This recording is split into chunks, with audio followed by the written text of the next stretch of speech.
السلام عليكم ورحمة الله وبركاته. أود أولا أن أرحب بالحضور والجمهور الكريم لمشاركتهم معنا في هذه الفعالية المنظمة من قبل مركز الملك فيصل للبحوث والدراسات الإسلامية.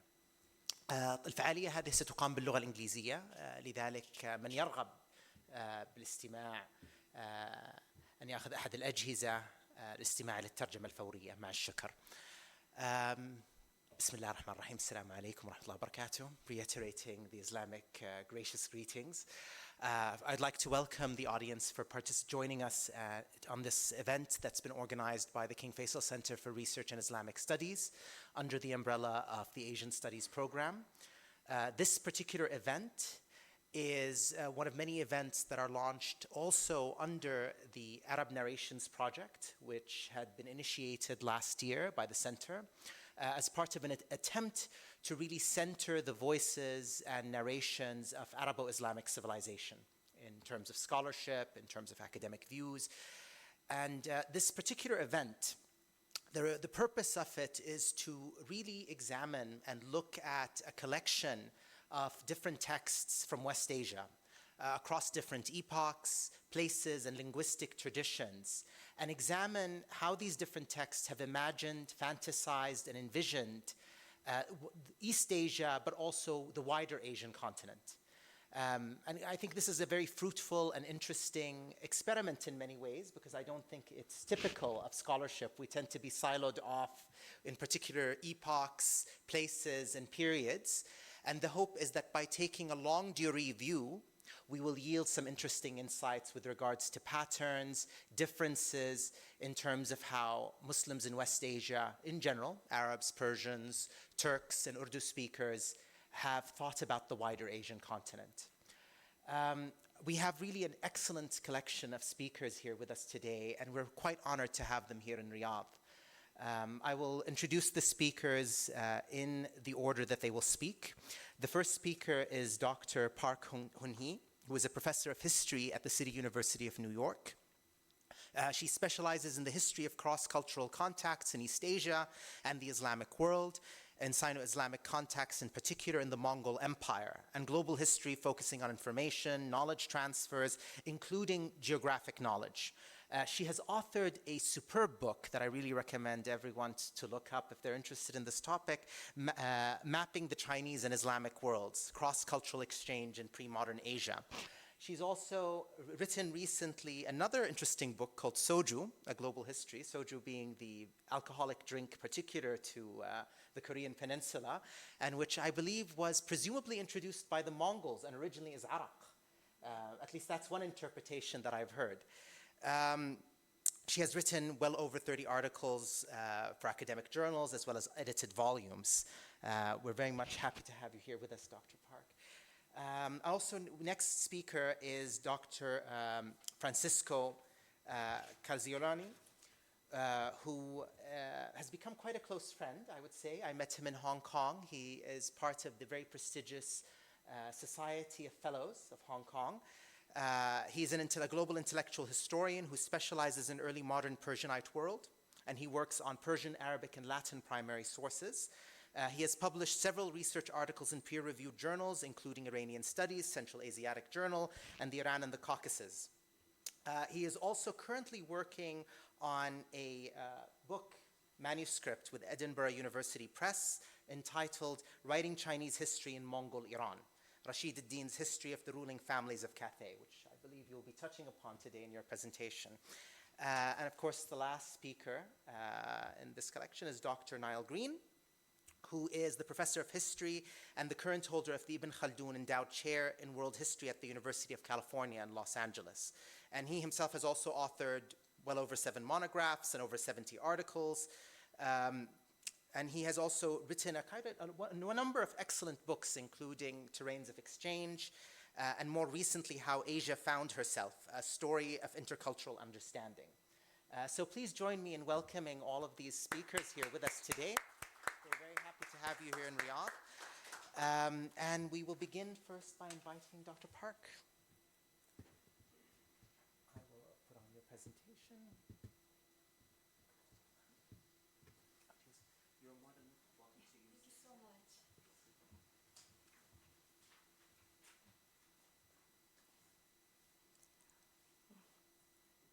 Assalamu alaikum. Good evening, esteemed colleagues and distinguished guests.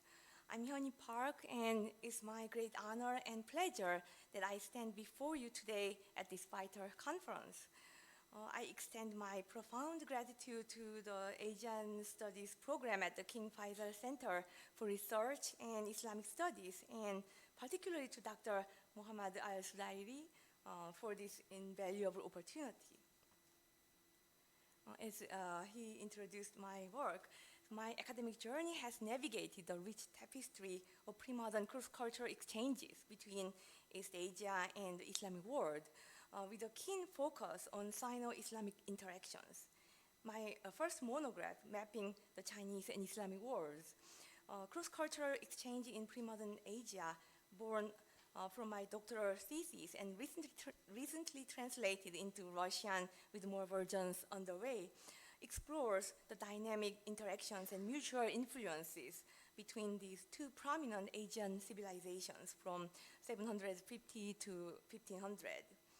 This study reveals the foundation upon which early modern European explorations were possibly built. So for the research scope, the depth of knowledge and global curiosity exhibited by medieval Islamic and Chinese societies always fascinated me. Their escalating interactions with distant cultures brought forth an enriched understanding of the world, a theme central to my research. My goal has been to synthesize their narratives, thereby constructing a comprehensive picture of the development of geographic knowledge across diverse cultures. Acknowledging the significance of economic factors in cross-cultural interactions, my research also delves into the vital non-economic aspects. Specifically, I examine how societies assimilated foundational geographic knowledge from their intercultural exchanges, knowledge that was pivotal for initiating and maintaining dialogues between cultures.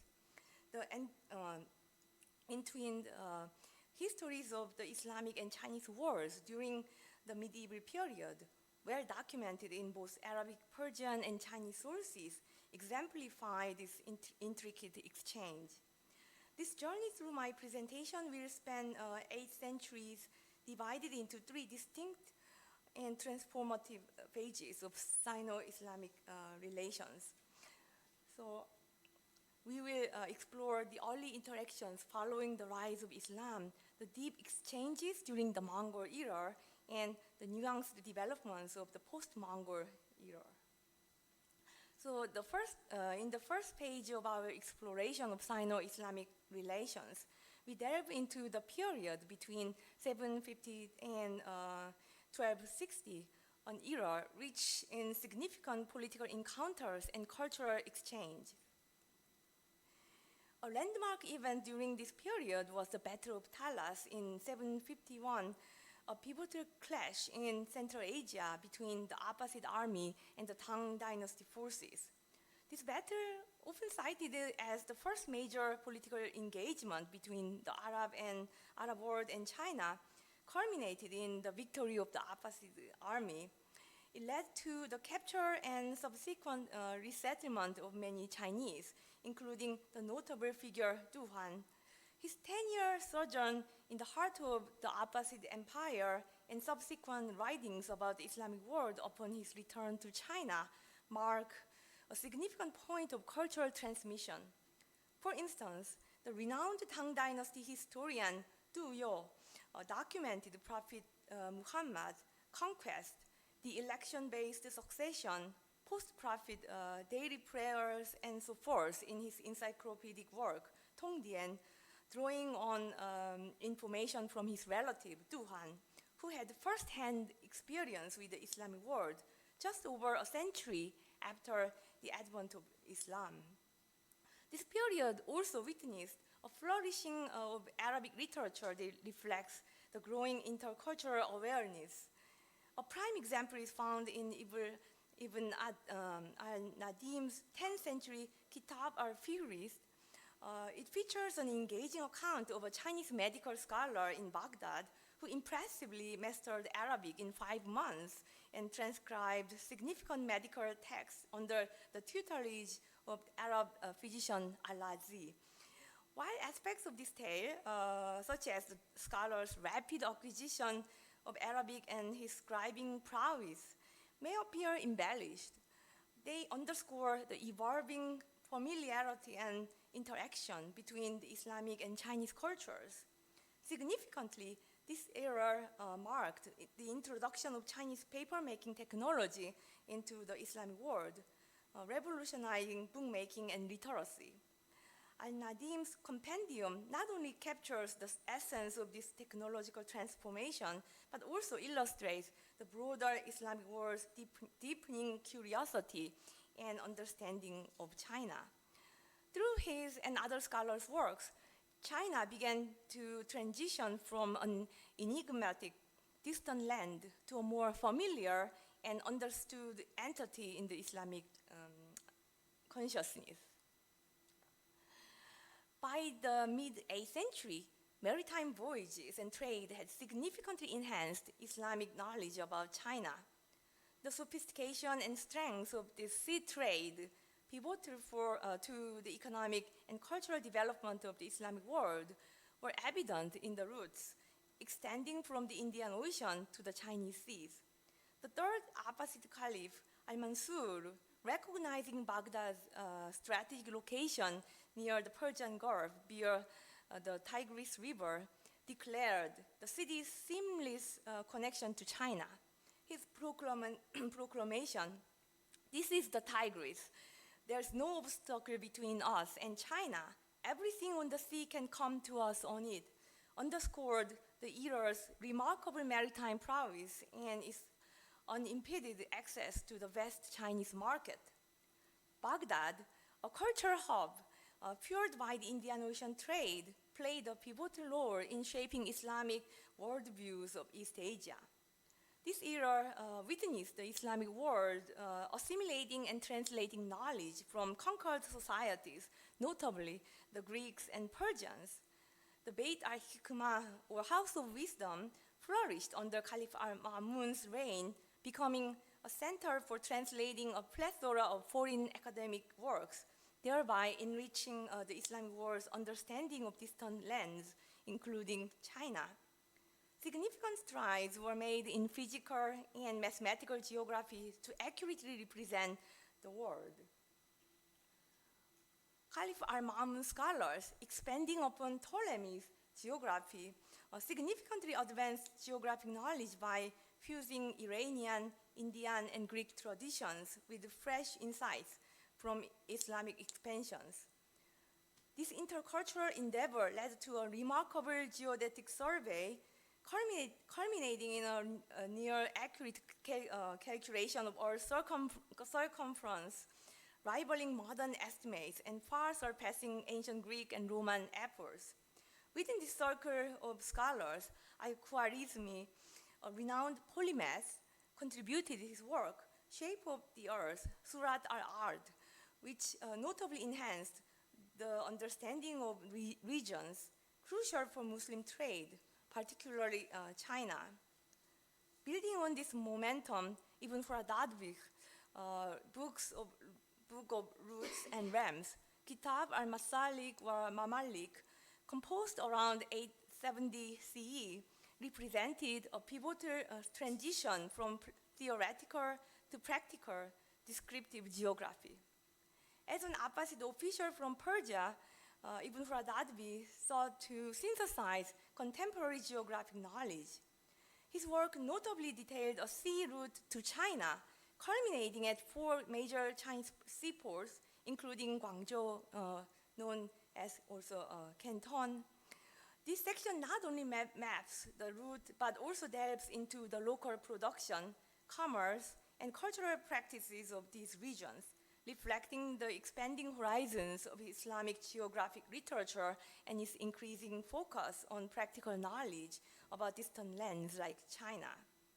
Ibn Faradadvik's maritime route continues beyond China to a mountainous region east of China called Al-Shilla, meaning Shilla, a dynasty in Korea that ruled from 503 to 935 CE. This marks the eastern endpoint of the known world for Muslims. The growth in the quantity and quality of geographic information during this period can largely be attributed to the contributions of maritime merchants. Their first-hand accounts and narratives significantly enrich the understanding of distant lands, including China. A prime example of this is Abu Zaid, a merchant and writer from Shiraf, a key port city on the Persian Gulf known for its maritime trade with China. His account, The Chain of the Histories, Silsilat al-Tawarikh, compiled compelling stories from West Asian merchants who journeyed to and lived in China, engaging in trade. His writings include a notable sea itinerary to China from the mid-9th century, describing 7 seas. So only 7 seas, one of which is referred to as the Sea of China. This account provides us with a glimpse into the maritime routes and conditions of that era. To gain a complete picture of these maritime routes, Abu Zayd's descriptions can be compared with the more scholarly account of an al-Masaudi. When al-Masaudi visited Sirab, he gathered information from Abu Zayd, which he later incorporated into his own geographic writings. Al-Masaudi, a professional scholar and geographer, extended his knowledge by comparing the Indian Ocean with the Mediterranean Sea, a synthesis of Greek and Islamic maritime knowledge. So the early Abbasid period was a golden age for cartography in the Islamic world, distinguished by the production of many world maps. So these maps, unlike those from China, sought to depict the entire world, encompassing Asia, Europe, and Africa. This ambition was partly fueled by the legacy of the Greek geographic tradition and partly by the extensive East-West context established by West Asian societies, strategically situated along the trade routes linking these regions. Regrettably, the final world map produced by Caliph al-Ma'mun's scholars who were active around the mid-10th century. These maps are characterized by a foundational Ptolemaic structure. This is a reconstructed map of Ptolemy in 2nd century CE. But they stand apart to their integration of new information, particularly about the Indian Ocean and China. The Indian Ocean is open to the Pacific. So this integration led to a map that significantly differed from earlier Greek models. The Barki school maps typically depict the known world encircled by the encompassing sea, with the south placed at the top, adhering to the traditional Muslim cartographic orientation. For ease of understanding, I have inverted one such map for clarity in this presentation. So this is a diagram. So in these maps, the Mediterranean Sea and the Indian Ocean stretch in both westerly and easterly directions. Africa is shown extending eastward, consuming much of the southern hemisphere and thereby transforming the Indian Ocean, an open sea strip between the East African coast and China. Despite their somewhat rudimentary appearance, these maps provide surprisingly accurate depiction of Eurasia and the northern part of Africa, reflecting the advanced state of geographic knowledge and cartographic skill in the Islamic world during the period. The depiction of the Islamic world, Indian Ocean extending to the Sea of China was a common feature in the works of Barki geographers.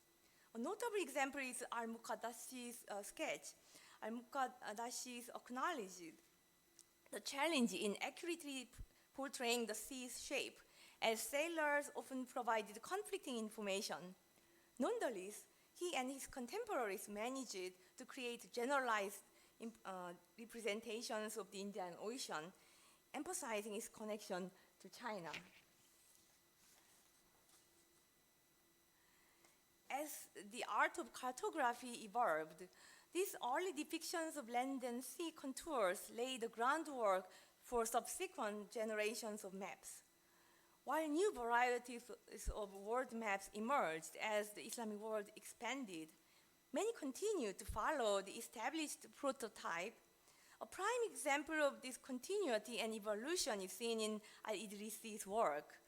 His monumental geographic treatise entitled The Pleasure of He Who Longs to Cross the Horizons, Nuzat al-Mushtaq fi Ishtirak al-Afaq, also known as the Book of Roger, compiled the most detailed geographic descriptions and maps of the world available at the time.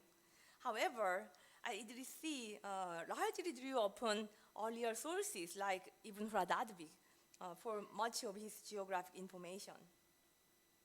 The landscape of maritime relations underwent significant changes, particularly following events like the massacres of foreigners in Guangzhou, Canton during the late Tang Dynasty in 10th century.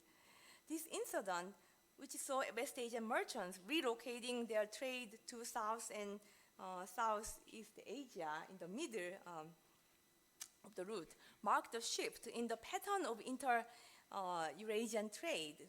Nevertheless, the scale of this trade continued to grow and evolve.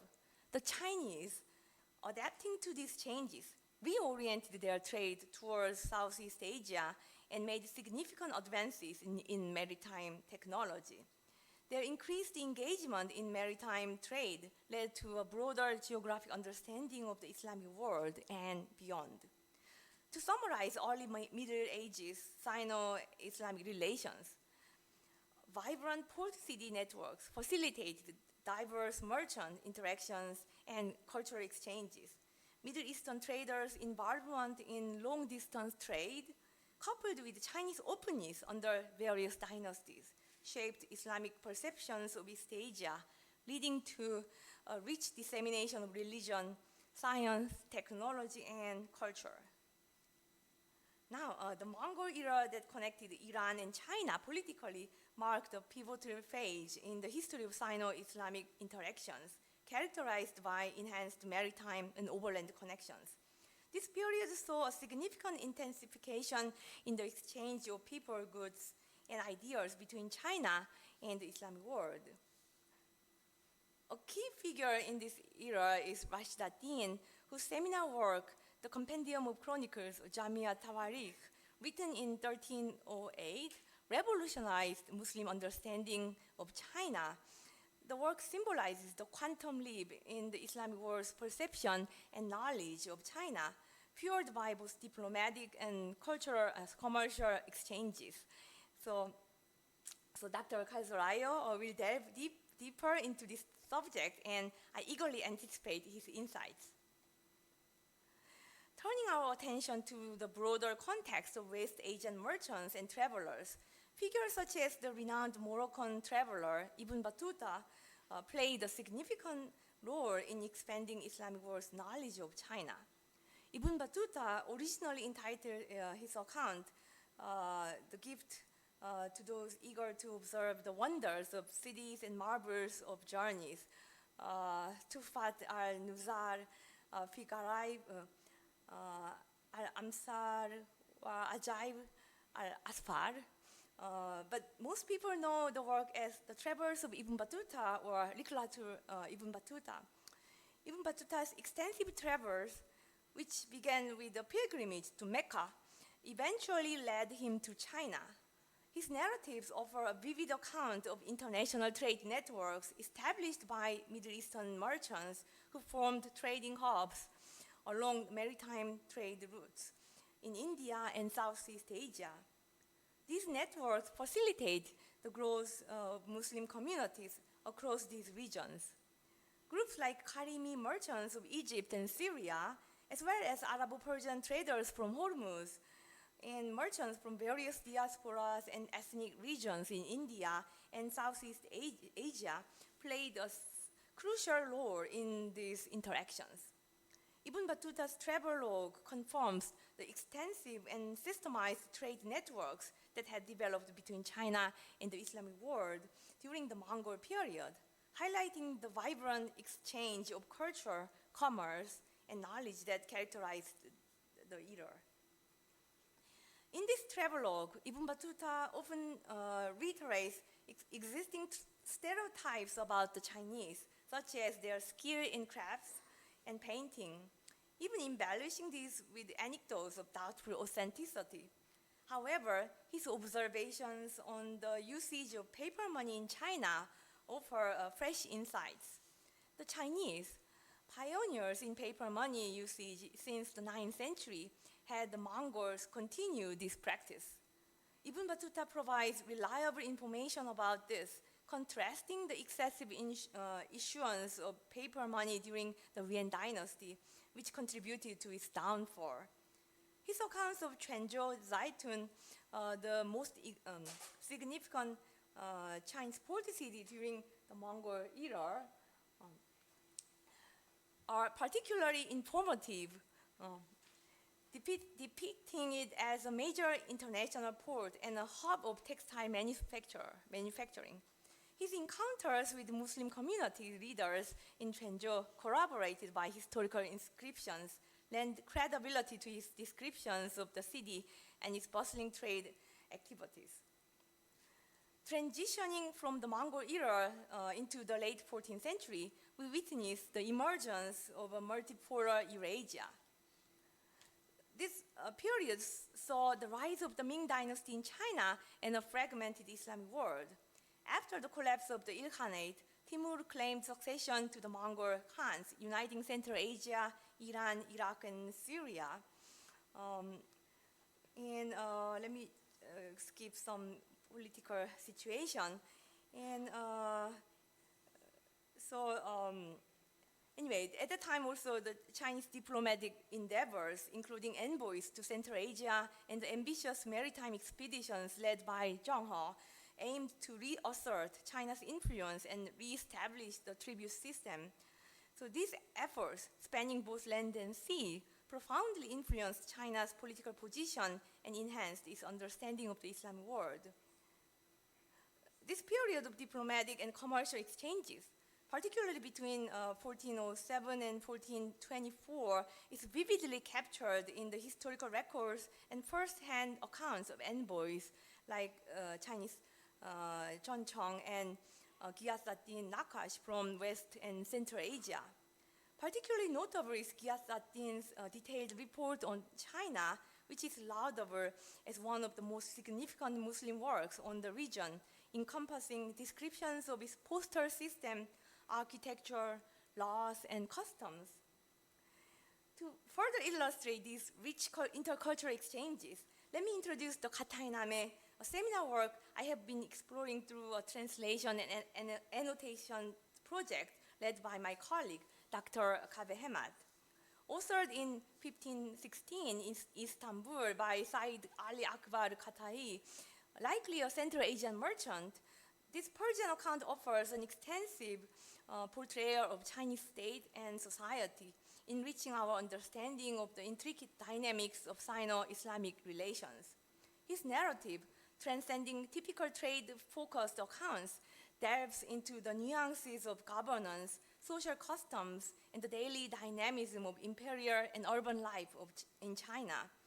His observations of the universal rule of law in China offers a unique juxtaposition to contemporary European narratives, underscoring the importance of his work within the Ottoman Empire and beyond. So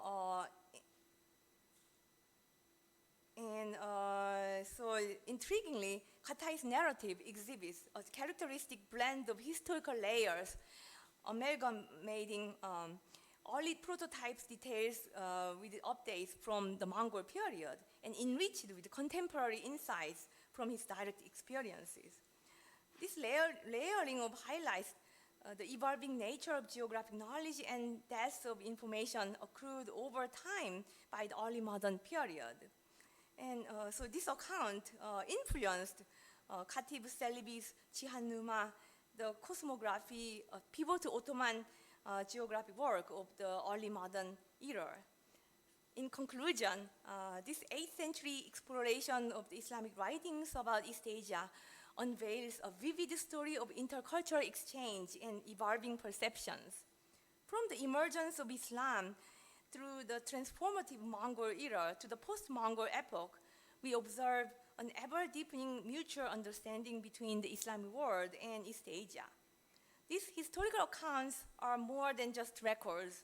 They epitomize human curiosity and relentless pursuit of knowledge. They underscore our world's historical interconnectivity and demonstrate how understanding matures through engagement and dialogue. These enduring interactions remind us of the profound impact of cultural and intellectual exchanges, which continue to bridge civilizations and enrich our collective human narrative. In the upcoming Q&A session, I eagerly anticipate discussing any additional queries about the talk's content or other examples I couldn't cover within our limited time. Thank you so much.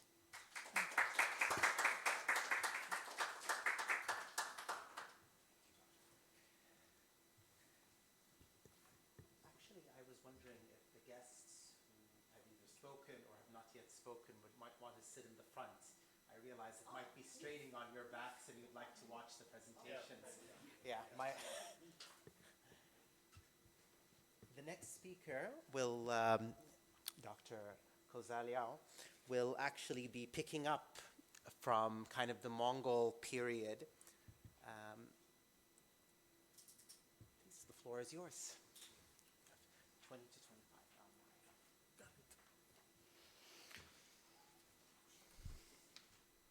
25. Okay. Now, before I begin, I would like to take a moment to thank my hosts, the center and the always excellent Mohammed for their hospitality and for organizing this event, and all of you for joining us tonight.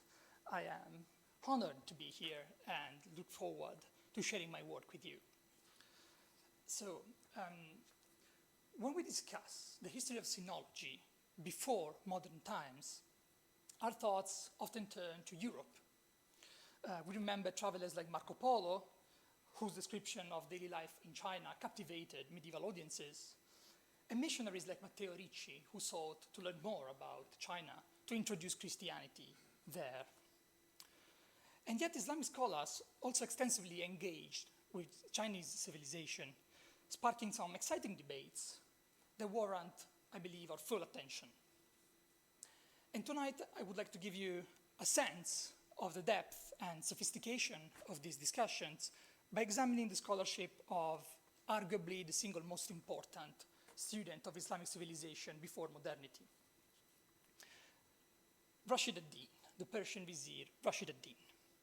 I will offer an overview of Rashid ad-Din's intellectual engagement with Chinese civilization and relate this development to the circumstances that led him to explore this subject in a very new way, as we will see. Because these circumstances were directly rooted in the realities of the Mongol conquests, we must begin with this event and its importance in bringing together the Islamic world and China. The Mongol era is a period in world history both familiar and unknown. The Mongols famously caused much destruction across Eurasia from 1205 to 1260, leading to the collapse of numerous polities and famously the Abbasid Empire. But thereafter, they unified the region within a single transcontinental empire, which you can see here, thus creating a modicum of peace. They also enacted intelligent policies that facilitated the mobility of goods and people, while sponsoring scholarship and artworks that rank among the finest of the time. As a result, the Mongol moment today stands as an era of cultural efflorescences as much as of physical destruction. The history of the Mongols in the Middle East expresses these opposing aspects of their conquests. The integration of the region into the Mongol Empire was, by all accounts, a traumatic process, with multiple military campaigns from 1219 to 1254. But the situation rapidly improved when the Great Khan dispatched his younger brother, the Mongol prince Hulegu, to the Middle East to solidify his hold over the territory. Hulegu restored the province as he secured control of the region and conquered new lands.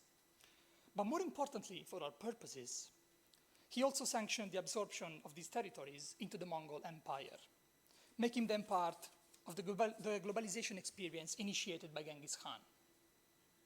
This transformation facilitated cross-cultural exchanges across the whole empire, leading the Middle East into an era of cultural flourishing, marked by great creativity and unwillingness to experiment with foreign concepts. By far, the most prominent cultural influences came from East Asia. Middle Eastern notables had welcomed Hulegu as a ruler, but really he was only in charge of managing this territory on behalf of the Great Khan, who was in the east. This meant that for a brief yet crucial moment in history, much of the Middle East was formally ruled by a Chinese emperor. Later on, when the Mongol Empire broke into 4 competing policies, which once again are highlighted in this slide, the Middle Eastern and Chinese dominions joined forces against the other Mongol princes. This alliance lasted for nearly a century, during which the 2 states exchanged resources, information, and specialist personnel. Under the auspices of the Mongols, the Middle East saw an impressive influx of Chinese material and cultural wares, leading to a major expansion in knowledge about the region. Rashid ad-Din's work exemplifies this development. Born in present-day Iran to a family of doctors around 1250, Rashid ad-Din joined the Mongol court at a young age and rapidly climbed the ranks of the administration, attaining the rank of vizier. Known and trusted by the Mongols, Rashid ad-Din managed state affairs. But state affairs included cultural policy. And so Rashid ad-Din, in this capacity, led a number of cultural projects meant to showcase the grandeur of the Mongol family and promote their political goals. As a result of these efforts, he created an extensive collection of writings. Now, all these writings include original insights into Chinese civilization, but some are explicitly devoted to exploring various aspects of Chinese history, geography, and culture. Taken together, these works constitute a veritable sinological corpus that has no direct precedent in the history of the entire Old World. One prime example is the section on China from his Universal History, the Collected Chronicles. The Mongols famously claimed sovereignty on the entire world. And this work, the Collected Chronicles, which they had commissioned, reflects this belief by telling the story of each known nation based on their own tradition. To complete this monumental task, the Mongols provided Rashid ad-Din with resources and informants from across their empire, including China. As a result, the Collected Chronicles offer a view of world history that surpassed any other in terms of scope and depth of information. The section on China, which is called The History of the Ruling Families of Katai, is a key example of this achievement. In the introduction, Rashid ad-Din critiques earlier Islamic intellectuals for failing to study Chinese history accurately. He points out that the Chinese have meticulously documented their history, and yet Islamic scholars have never considered their writings. Until that time, he explains, this neglect was tolerable. But the Mongol conquest of China had made it crucial to get a precise understanding of the region and its history, for the very simple fact that now we own it. This is why the Mongol ruler specifically requested to include a section on Chinese history within the Collected Chronicles, and even provided 2 Chinese scholars to help Rashid ad-Din in his work. Now, some recent research has casted doubt on the accuracy of this claim, suggesting that Rashid ad-Din actually borrowed parts of his history from another court historian, Abdullah Kashani. And yet there is no doubt that the history of the ruling families of Katai is indeed based on a Chinese book of historiography, which makes it the earliest history of China ever written outside the region to rely on Chinese sources. As its title suggests, the history of the ruling families of Katai details the various dynasties that ruled China from the beginning of mankind up to the present day, the Mongol conquest. The book draws from Chinese cosmological myths to present a person named Pangu as the first man and ruler. It then covers the history of the mythical descendants of Pangu, but also historical dynasties like the Tang and the Song. For each dynasty, Rashid ad-Din provides a list of emperors and descriptions of significant events. These include the lives of major figures in Chinese history, such as Lao Tzu and Confucius, who make their first appearance in any Islamic text here. The book also features beautiful illustrations in Chinese style. Interestingly, the finest examples of these illustrations are found not in a Persian manuscript, but in an Arabic one, which is currently divided between Edinburgh University Library and the Nasser Khalili collection, a private collection. You can see one particularly fine example of these paintings in this slide. The Mongol rule in the Middle East extended as far as the Arabian Peninsula, encompassing most of present-day Iraq. It also projected its power outward, with the rest of the Middle East being a prime target for its ideological outreach. And as a result, while the court adopted Persian as its main language in Chancery, it also recognized the importance of Arabic, producing Arabic language versions of court-sponsored scholarship for distribution within the empire and beyond. The Arabic copy of the Collected Chronicles, which is dated 1314, is an excellent example of this, featuring beautiful portraits of Chinese emperors up to the Song dynasty. Although the paintings are in Chinese style, inconsistencies in the representation reveal that they were created by local painters based on observation of Chinese art. So we know that they had Chinese books and that these books were illustrated, but we also know that the painters were locals. But the scope of the Collected Chronicles extends beyond the distant past to also cover the history of the Mongol Empire and its eventual division into 4 policies, with emphasis on the Chinese court, the Yuan. Drawing from Chinese documents and informants, these parts of the text document the history of Yuan emperors and their families. In the process, they offer new insights into Chinese geography, describing North China, the Yuan capital of Daidu, which is today's Beijing, and the network of roads and canals that connected it to the rest of the country. They also discuss various aspects of Yuan administration, such as administrative geography, the conduct of investigation, or daily routine at the court. These descriptions are often accompanied by Chinese terms in transliteration, reflecting Rashid ad-Din's deep knowledge of the region and his familiarity with Chinese sources. Rashid ad-Din's other writings on China, separate from the Collected Chronicles, were also created at the order of the Mongols and with their support. To learn more about these works, we can refer to 2 manuscripts, one in Arabic and the other in Persian, which describe Rashid ad-Din's complete works. Interestingly, the vizier presents his writing on China under a separate heading, emphasizing his understanding of these works as an independent subset of his scholarly production. Here I've added the Arabic manuscript with the description of his Chinese writings. In English, it sounds as books that were not available in this kingdom before, procuring the original manuscript of which required great efforts, and which have been offered to men of learning to translate from Chinese into Persian. So Rashid ad-Din is really describing a Sino-Islamic translation project. These works cover topics such as Chinese medicine, Chinese and Mongolian pharmacy, and the government and administration of the Chinese empire. So clearly, they were finding an example in Yuan China, something that you can copy to improve your own empire. Unfortunately, only one of these works seem to have survived. This is the treasure book of the Ilkhans, a book on Chinese medicine based on a collection of Chinese medical writings. The treasure book originally consisted of 4 sections. However, only part of the first survive. These parts describe traditional Chinese sphygmology, which is the study of the pulse for medical purposes.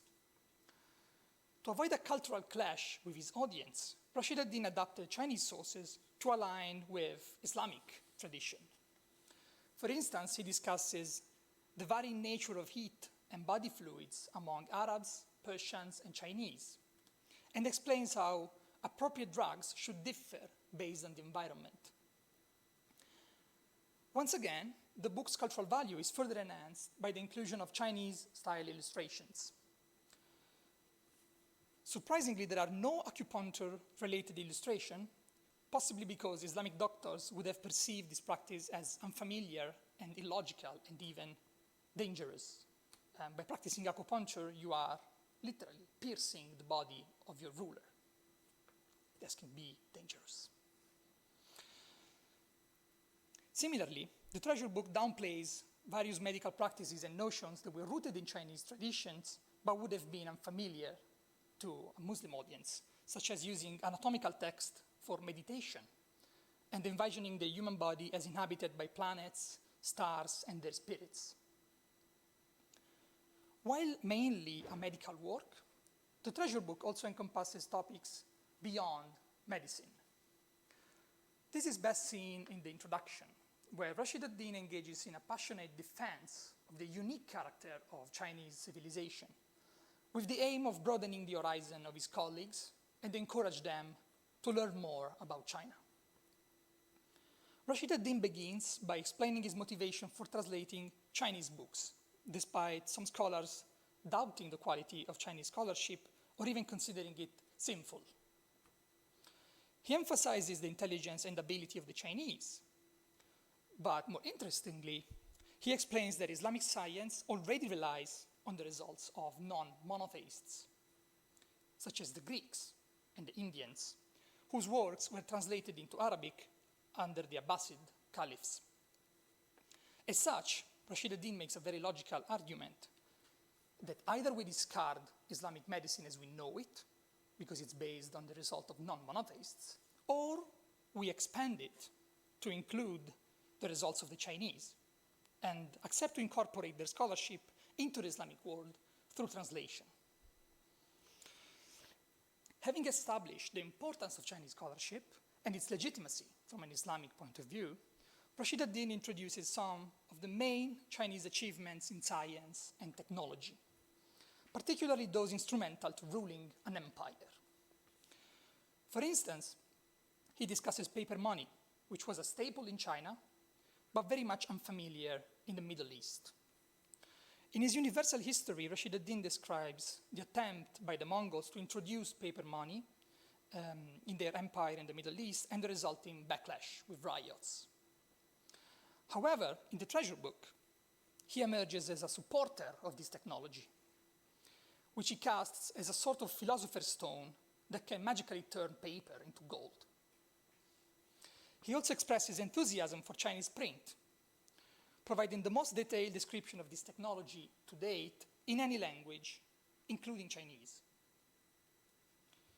Rashid ad-Din explains that the Chinese copy every important book onto plates, which allows for accurate and efficient on-demand printing.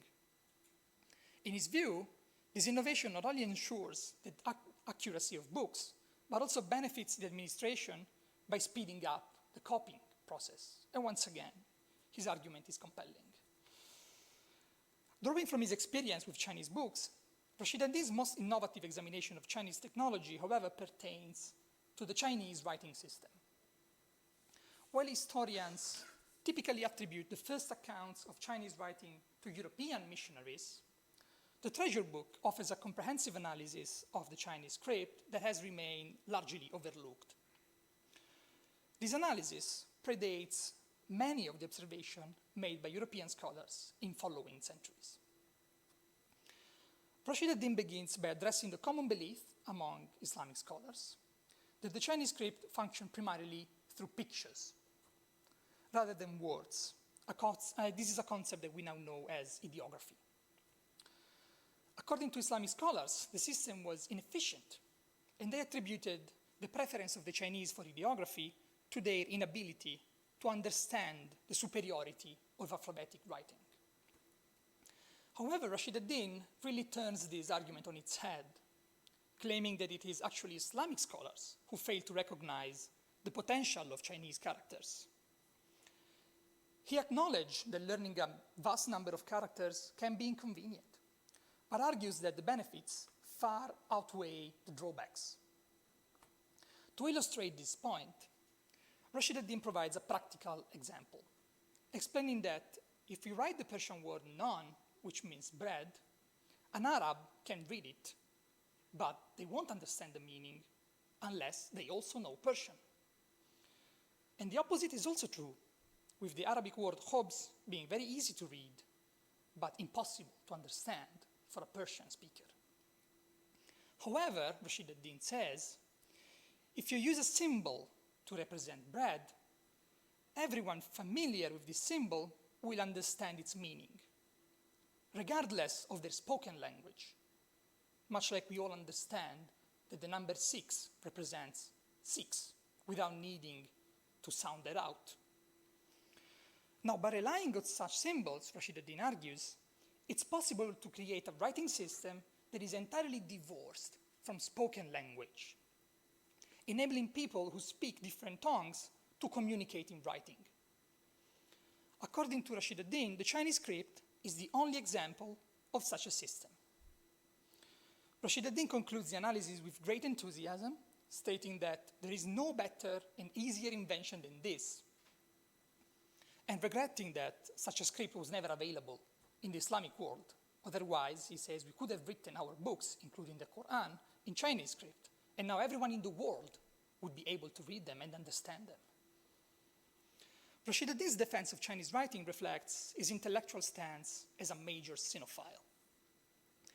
But insofar as his enchantment with Chinese characters hinges on their supposed universal quality, it also highlights his constant effort to provide the Mongols with the tools they needed to fulfill their universalist ambition. The purpose here is to build the universal empire. This brings us to the final point of our discussion. That is the limitations of Rashid ad-Din's engagement with Chinese civilization. The Mongol unification of Asia enabled a quantum leap forward in the Islamic understanding of East Asia. Rashid ad-Din, more than any other scholar of the time, seized the opportunity presented by this situation to produce groundbreaking research. However, the support of the Mongol princes, the very force that enabled this investigation, also represented its most significant limitation. Indeed, Rashid ad-Din focused his exploration on aspects that were directly relevant to the Mongols. By preparing a history of China based on Chinese sources, he demonstrated the extent of the Mongol Empire. His examination of Chinese geography provided them with valuable information that they could use for diplomacy or for diplomatic purposes, for military purposes. In the same way, his research on Chinese medicine contributed to a field that directly interested the Mongol princes who relied on Chinese medicine rather than Islamic. And this investigation on Chinese science and technology revealed new possibilities for the Mongol Empire in the Middle East, new tools that they could use to build an empire. Recognizing the close association with the Mongols and their political objectives as a limiting factor in Rashid ad-Din's investigation helps us to make sense of two crucial issues with his writings. The first is the absence of passages on the arts. Although the Mongol court had Chinese art objects, Chinese theater, Chinese music, Rashid ad-Din's focus on politics meant that he didn't really discuss these subjects regardless of his personal interest or lack thereof.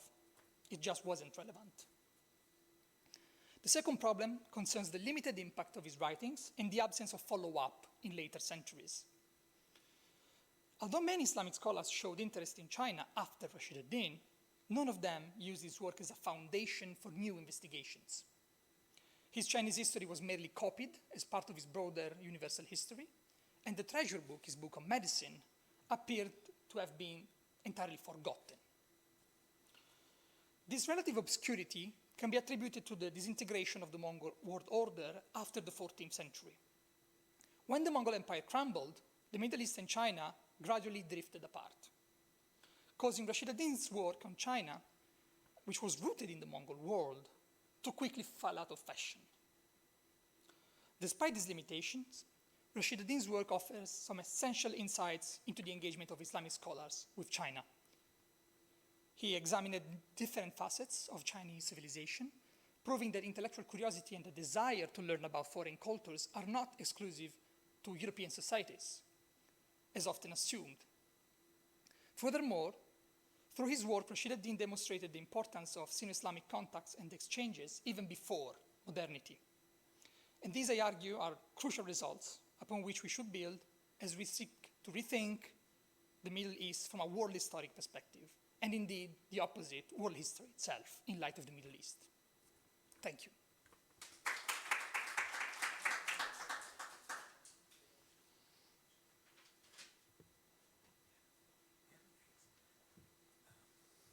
Thank you so much, Dr. Calzoleo. That was a very fascinating talk and presentation. In fact, I should mention that Dr. Calzoleo was the one who initiated actually the idea for the workshop. So in many ways, he is also kind of the godfather, or part of the genesis story of this workshop. I suggest perhaps that we take a small break of 5 minutes.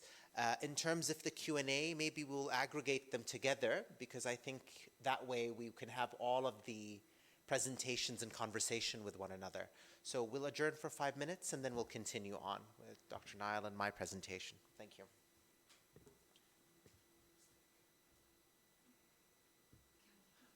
I think we will now continue on with the panel of speakers. We kind of went through the late antiquity all the way to the beginnings of the Baroque era, with really the span of almost 700-800 years, and we're going to continue on with our trek through the Millennium. Now we're jumping to the 19th and 20th centuries. Now we have with us Dr. Niall Green. Please join us on the podium. Thank you so much. Well, it's a real great pleasure to be back here at the King Faisal Centre and back in the KSA, and it's a real honor to be presenting here as part of this panel. Thank you so much to Dr. Sodeidi for organizing this and with the invitation. So I'm going to be talking today about the 19th and 20th century, and I'm going to be asking really a question of how was East Asia understood in West and South Asia, which is to say, how were Chinese cultural and religious traditions interpreted in the Islamic Middle East and India, Pakistan? And what I'm going to be talking about is a sort of segue between the previous papers and Dr. Sudeidi's paper, is about the modern rediscovery of this medieval past of connections, particularly in the Mongol period. And what I'll be showing, in fact, is the role of the Middle East and South Asia as, in a sense, intellectual conduits, as the intercultural mediatory spaces between Europe and East Asia. What I mean by that more substantially is that in the 19th and 20th century, so much of the understanding of China in the Islamic world, in the Middle East and South Asia, was coming through translations of European texts, albeit European texts themselves, or translations from Chinese texts, or indeed European translations or publications of the earlier classic Middle Eastern texts, such as Ibn Battuta, or the Jami' Tawarikh, of which we've heard, and the rediscovery of these Middle Eastern texts from the medieval period by modern readers in the Middle East and India in the 19th and 20th century. And as part of the background to this, and building on what we've already heard at MAPS, is in the, from the 18th and 19th century, in the world of print, that we start to have the concept of Asia itself, and the word Asia traveling into the languages of Asia, and the languages of Islamic Asia in particular. So one instance of this is in the church mission society, the Christian missionaries that were operating in Malta and founded a very early and influential Arabic press.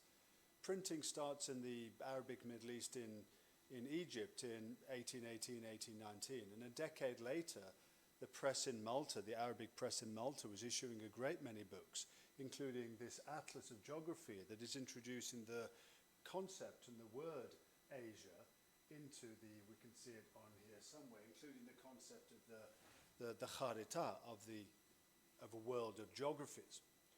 So it's really in this period that people in the Middle East, people reading Arabic and Persian and Turkish, are presented for the first time with the idea that they belong to the same geographical space as the Chinese.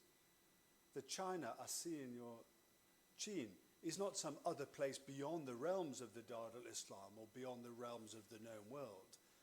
That both the Middle East and Hind and China are part of this same space, Asia. This is a really kind of new idea which itself provokes interest in the Middle East and China with fellow Asians, with this new geographical concept. So Asia starts to travel east. It starts to travel east and west, actually, in a couple of different ways, from Chinese maps that are based upon European maps that from the time of Matteo Ricci and the Jesuit Catholic connections with China in the Ming period, but for our purposes, traveling into the Islamic world. Have I got a color thing on here? Is there a... Oh yeah, there we are. So here we are, the Kharita Asya, the continent of Asia, and this is in one of the maps printed by Ibrahim Mutafarrika, the Muslim Gutenberg, and was shown today in the wonderful library collections here at the King Faisal Center, one of the printed maps of Mutafarrika, himself one of these intermediaries. He's a Hungarian Muslim, printing maps that are taken from the Dutch maps of Mercator, but then being translated into Arabic script and into Ottoman, and then they start to circulate and spread from the 18th century, this concept of Asia. Another concept that develops in the late 19th century, and of course is very widespread today in how we think about connections between China and the Middle East, is the idea of the Silk Road. And this notion of the Silk Road was invented by a German geologist, Ferdinand von Richthofen, and he was employed by the late Qing Chinese government, in fact, to travel across China to try to find coal deposits. So before the oil age is the coal age. And when he's traveling across China looking for coal for a Chinese railway, he then actually finds the remains of ancient routes. And he comes up with this romantic phrase, the Silk Road, die Seidenstraße in German. And that word, die Seidenstraße, gets coined in 1877, starts to be translated into a range of other languages, first into Swedish by his Swedish explorer student, Sven Hedin, into Japanese in the later 19th century, Shiroko Rodo, the word being sort of adopted from actually the English versions, in fact, as another intermediary. The word goes into Chinese in the 20th century, in Persian, Rahi Abrisham, then into Arabic as Tariq al-Harir. But one of the things that I want to stress, that it's only with these modern concepts that the medieval and ancient past and connections are reimagined. So we always think of the Silk Road as if it's always there, but this concept of the Silk Road has this kind of circuitous journey invented in China by a German geologist and gradually works its way westwards and then back eastwards through these other languages that are used in turn then, this concept, to rethink and rediscover the medieval past that we've talked about, whether Ibn Battuta, who dies in 1369, of course, from the Maghreb, or Rashid ad-Din. And then these texts in turn, manuscript texts that don't seem to have had a wide circulation, start to be rediscovered and printed for the first time and brought into sort of a modern Islamic understanding of China and of connections with China, but through these very new modern categories, such as Tariq al-Harir, the Silk Road.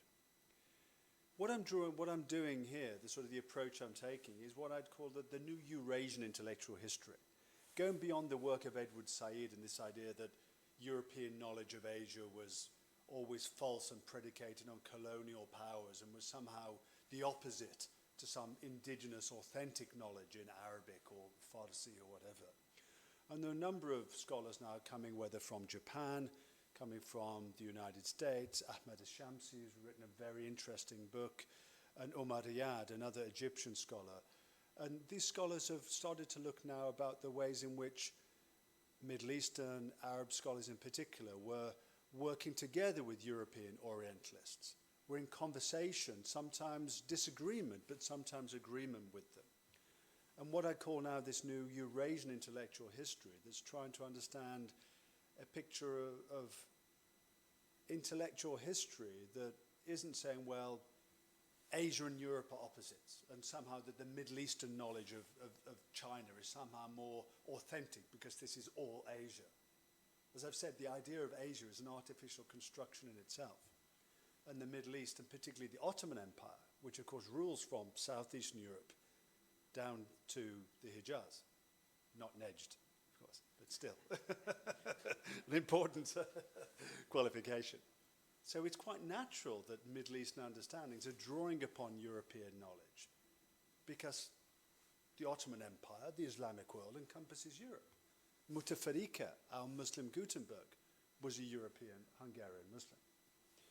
So one of the points I want to make then is that we shouldn't just assume that the medieval knowledge of Ibn Battuta or Rashid ad-Din was always available in subsequent centuries across the Middle East.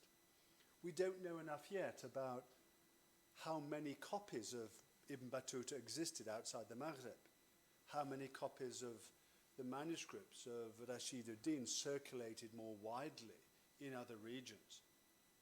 But my own initial findings and attempts to look into some of this manuscript history suggest that there was not this continuity of knowledge, that there was a modern rediscovery, what Ahmed Shamsi has called the discovery of the Islamic classics, or the rediscovery of the Islamic classics in the 19th and 20th century through the collaboration of European and Arab scholars. I would argue that there's a rediscovery of what we might call the Islamic hate classics, Islamic works about other regions, particularly China. And this happens through, again, these complex intellectual collaborations. One which both Francesco and I have worked on is a text which is a Persian translation of the really groundbreaking work of Matteo Ricci, the Jesuit missionary to China who learns Chinese, draws upon Chinese, particularly Confucian texts, and writes a text in his own Venetian dialect. That's left in Beijing and is brought back to Europe by another Jesuit missionary who's Dutch. He translates it into Latin and it's then published in Augsburg in Latin. This version here we have over here. But then, around 50 years later, Ricci dies in 1610, and around the 1660s, an Iranian exiled Muslim called Muhammad Zaman has gone to Mughal India, and there he finds in Delhi, he describes this himself, he finds a copy of this Latin book on China, and he wants to make this knowledge of China available to the Muslims. So together with his Jesuit friend in Delhi, he described himself translating the Latin text into Persian. And that Persian account then, in some ways, represents to me the challenges as much as the possibilities of European, as well as South Asian and Islamic understandings of China. I'll just give one example. At this point in the 17th century, there's not a European or an Arabic or an Islamic word for the Buddhist religion. There's no concept of this religion either in Europe or in the Islamic world. So the word that's used in the that Matteo Ricci uses to describe this religion is Shekia. He uses this word in Venetian dialect and goes into Latin. It doesn't mean anything in Latin. It's not in any Latin dictionary. So what is it? Well, it's Ricci's Italicization, his attempt to put into Italian and then into Latin, the Chinese word Shijamuni. And the Chinese word Shakyamuni comes from the Sanskrit word Shakyamuni, meaning the name of the teacher of the Shakas. It was a title of the Buddha. So in Chinese, this was a name for the religion of Shakyamuni, of the Buddha. This goes into Latin, then as Shakya, and into the Persian text of Shakya. It's describing a religion, but there's no word for it. So the word that comes up, no Persian reader can understand what this thing is. So it gives us some sense of the difficulties of this intercultural translation. How do you describe something, a religion, when you don't even have a name for it in your language? It was as difficult for the Europeans as it was for Muhammad Zaman. That text actually gets rediscovered again in the later 19th century and is printed in Calcutta in 1864 and in this version, lithograph in Bombay in 1893. So again, this is modern rediscovery of a forgotten manuscript in the age of print. It's from this period, the second half of the 19th century, we get sort of an explosion of Islamic language accounts of China. And again, they have these strange intellectual genealogies between Europe and Asia. This one by someone called Kakaran Sahib. He's actually, when I looked into who this author was of this 2-volume Urdu text, the most detailed Islamic language text of China up to this date, as far as I could find, describing the texts of Confucius, summarizing Confucius's histories and teachings, trying to standardize or try to make ancient Chinese history comprehensible and commensurable, understandable in understandable terms for Muslim as well as Christian readers by translating ancient Chinese dates into Qabl al-Milad, into BC dates. The same dates now that we use we saw today at the Mathaf al-Watani here. The Qabl al-Milad dates are now used as a standard in Arabic, called Qabl al-Masih, Qabl al-Milad. This is when it's starting to happen, but to describe Chinese history. And actually the author, or rather the compiler, was an Irishman who was a translator into Urdu and Persian for the East India Company. And he's drawing upon Batuta and Rashid ad-Din from European editions and making them known again, or making their accounts of China known again to, in this case, an Indian readership in Urdu. There's a whole series then of missionary translations of texts that are being made, and many of them are being made actually in Calcutta in India. From 1809, one of the very earliest European language translations we have of Confucius's writings then are being made and published in Calcutta. So India starts to become this intermediary place between Europe and China, but also between the Middle East and China. And lots of texts start to get translated then into English, often via French, and then into other languages as well. In 1937, we have, as far as I'm aware, the first translation of a Confucian classic into any Indian language, and one of the first complete translations into any Islamic language. So the Sahifai-Chin, which is to say a translation of a text that was, until the early 20th century, but still, according to Anwari, the Indian translator, still believed to be the Shu Jing, well, it is the Shu Jing, the classic of history, but believed to have been written by Confucius. By the mid-20th century, then, it was being recognized by Chinese scholars that it wasn't, in fact. But this translation into Urdu isn't based upon the Chinese original. It's actually based on a chain of earlier translations. Its direct source was this text here, written by a British theosophist, a member of this new religion that was trying to unite Europe and Asia with this new religion of theosophy. And the author, or the translator, Gordon Old, himself drew upon this earlier chain of translations that ultimately went back to the Jesuit translations. So what we have here, this Urdu text, is an attempt to make ancient Chinese history, Confucian history, comprehensible to an Indian Muslim readership. But actually he's drawing upon this Christian conceptions of the earlier Jesuits who tried to make Confucianism and ancient Chinese history comprehensible, commensurable, as we say. sort of understandable in standard terms to a European readership. And because, in fact, of course, Christianity and Islam belong to a kind of common set of historical principles, a common canon of figures, not least the dates or the idea of the Tufan of Nuh, the flood of Noah. It was actually much easier in a way to translate and make comprehensible an Islamic version of Confucius and Chinese history that had already been filtered through a Christian view of history. What we have here is, in fact, a pretty standard pattern of behavior in professional translators today, whether at the United Nations. If you don't imagine that, we're here today in Saudi Arabia and we don't have anybody who can read Chinese, but we have lots of people who can read English. It's a very kind of common phenomenon, a lesser known language, a more familiar foreign language. What that's called is a pivot language. So because we don't know, let's say we don't know Chinese, I know Dr. Sudaidi does and others here, but for example, but we all know English. We choose then a version of the Chinese text that's already been translated into the pivot language, English, and take it to our target language, Arabic. It's a very standard practice in translations through history and still today.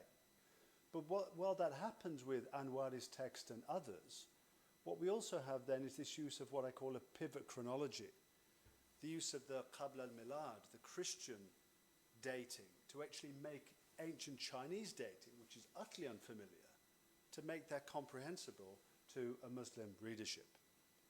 But still what actually gets passed on is ultimately a very statist Confucian view of history. This isn't social history. This isn't cultural history. This isn't literary history. It's the history of China seen through its ruling dynasties. There's an American sinologist, Juan Sosi, who has a wonderful phrase: China is an artwork whose medium is history. So I have this sort of artwork of history, the Shi Jing, that's being created here again, recreated 2,000 years after it was written. Well, there are various other texts, as I say, being written in Indian languages, accounts of China in this period. But what still is the great challenge, what I call the great linguistic wall of China, is the challenge of the Chinese language and especially the Chinese writing system. So I've managed to find a few accounts, or as it were, dictionaries or vocabularies of the Chinese language, such as this one written in Urdu and Hindi. So we have the Urdu there, we have the Hindi there. It's from 1902, as you can see, Chini Zaban, the Chinese language. But while this would allow Indians, including Indian Muslims, to be able to pronounce Chinese, to be able to speak some Chinese, it doesn't allow them to read a single Chinese character. So it has a certain amount of usage, but for, let's say, of deeper cultural exchange, for translating texts, that challenge is still there. So, for example, one of the great figures of world history, Xuanzang, the Chinese Buddhist pilgrim who travels to India in the 7th century and leaves a very, very famous text. He's the Ibn Battuta, if you like, of Buddhist China. And his text is translated into Urdu in 1921 too. But this too, as we can see, is translated from an English version, which is itself from a French version. We have by this point then, we start to have Indian sinologists that are starting to use Chinese sources. And yet the irony here is that Buddhism is used by many Indian nationalists as a way to project a greater India. The Chinese civilization really derives from India, from Buddhism. And yet at this time, we have Chinese intellectuals such as Hu Shi, the great Chinese modern philosopher. And he writes a very celebrated article, The Indianization of China, in which he blames Buddhism, blames Indian Buddhism, it's coming to China, in destroying China's indigenous great tradition of scientific knowledge, that Buddhism was effectively superstition that stopped the progress of China. So again, we can see even when knowledge is flowing across Asia between India and China or European, it's not that everyone agrees upon what this adds up to. We have Ottomans on the other end of Asia then, an increasing Ottoman fascination in the later period, both with China in general, with merchants, with a Chinese merchant house here, Chinese tea merchant house. But then in the Abdul Hamid II's period, the period of pan-Islam, we have an attempt by the Ottoman empires to project its status as the caliphate, including to China. A number of Ottoman imams are sent to Beijing to teach the Chinese Muslims proper Ottoman Hanafi Islam. We also have texts such as this history of the Chinese Muslims being printed in the late Ottoman Empire. And by the 1920s, we start to get the first Turkish sinologist, particularly Muhaddadi Nebi Uzdedin, who makes a translation of the Tao Te Ching. But here too, it's through these intellectual collaborations, and particularly a number of German scholars who fled Nazism and were given refuge by Ataturk, and then started to create the first Turkish sinology, and students such as Professor Uzdedin then made their translations into Turkish. But the last figures I want to talk about, though, are the Chinese Hui. The ethnically Chinese, or indeed the Chinese Muslim, Chinese-speaking Muslims, whose origins and whose genealogy we tend to trace back to the Silk Road, and a being of Persian merchants perhaps and Chinese wives. But this history itself, this self-history of the Hui, was itself being formed in conversation with European scholars who were writing about Islam in China and the spread of Islam into China, and whose works have been translated into Urdu, Arabic, and Persian. Particularly the Preaching of Islam of Thomas Arnold, a very sympathetic Orientalist, very sympathetic to Islam. So by the 1920s and early 30s, we have figures such as He Weiliang, a young Hui Muslim from China, who comes to study Arabic in India. And he studies Arabic in India with an Indian Muslim who'd already studied in Cairo at Al-Azhar. And while he's in India, first of all, he comes actually with an English language guidebook, English language guide. Through his English, he starts to communicate with Indian Muslims and then learns Urdu to such a degree that he writes this history, a whole book, the history of the Chinese Muslims, and he writes it entirely in Urdu. The preface by a very famous Urdu scholar, this is published in 1933, 35, says, really, he wrote this all in Urdu himself. His Urdu is that good, I can testify to this. He then moves on to Al-Azhar and writes another history of the Muslims of China in Arabic. An extraordinary linguist then. And it's these Chinese Muslims in the modern period who managed to overcome the linguistic wall of China. They're already literate in Chinese, and then they learn Urdu and Persian and Arabic and start to write texts in Arabic. Another figure whom several scholars have written on is Marjian, known in Arabic as Muhammad Makin. He writes another history of China and the Chinese Muslims in Arabic, and he also publishes in 1935 the first direct translation of the Analects of Confucius, the Kitab al-Hawar li Confucius, into Arabic. But what we still have, even now when we have this direct connection, direct translation, there's no need for the pivot language, direct from Chinese into Arabic. Of course, we still have the legacy of that Latin intermediary, because Confucius is still known in Arabic today, I believe, as Confucius, not as Kung Fu Tzu, from the Latinized version of his name. So, to summarize then, my conclusions are the real challenges of cross-cultural understanding. Just because we might fall for this modern geographic ruse that the Middle East and China are all part of Asia, that doesn't mean that somehow cross-cultural and interlinguistic understanding is easy. It's very difficult. Hence the need then to scale the linguistic Great Wall of China through pivot languages and pivot chronologies. There's this question of commensurability then, of making Chinese culture comprehensible in Islamic terms. And often that came then through this convoluted journey then in which a Christian, or what I call a Christianate depiction of China, with its reckonings of dates, the reckonings of particularly the dates of the flood of Noah, an attempt to make Confucius reconcilable with the Bible, in turn made Confucius more reconcilable with the Quran. That made that work easier. But finally then, it's ultimately these Hui Chinese Muslims then, this small, forgotten in many ways community of China, who do become the great intermediaries, who are the great heroes, certainly, of the book that I wrote about this stuff and dedicated to these forgotten interpreters. Thank you so much.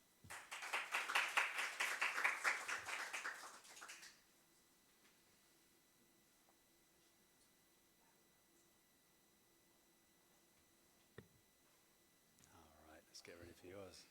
Do you have a PowerPoint up here? I'll put it up. No, let me do the honor. You've done mine, yeah. Which one are you? It's right here. At the top. Yeah. Great.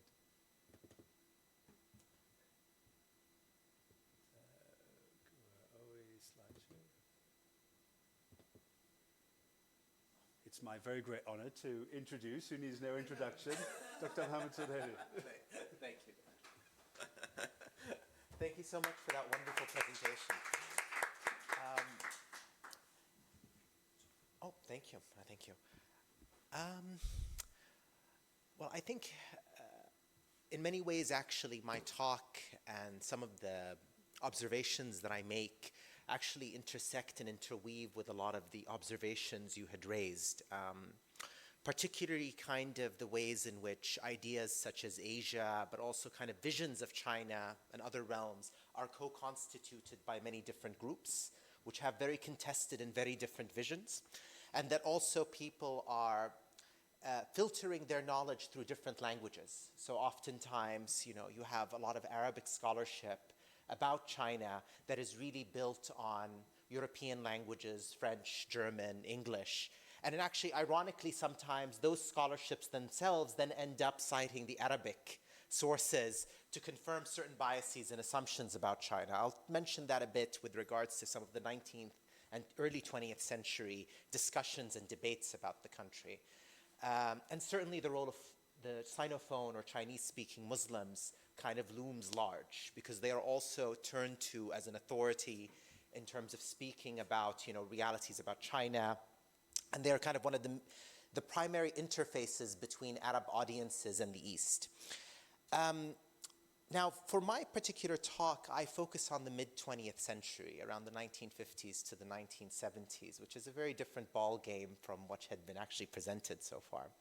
But I want to mention a few things before I begin by jumping into kind of the Maoist era texts, and I'll talk a bit more about them in a moment, is that, this presentation and the content in it is really part of kind of a multi-year project that I'm pursuing, which is to try and chart out the different Arab imaginaries about China in the course of the 20th century at different junctures. So, for example, the content for this paper already came out with the Third World Quarterly, looking at kind of Arabs who went to Maoist China from the 1950s to the 1970s, either on government-organized tours or as foreign experts, the Waiguo Zhuanjia, people who had been brought in by the Chinese state to be essentially copy editors or language polishers for propaganda that's directed at Arab audiences. And some of them were very prominent Arab intellectuals, in fact, who ended up staying in China for multiple years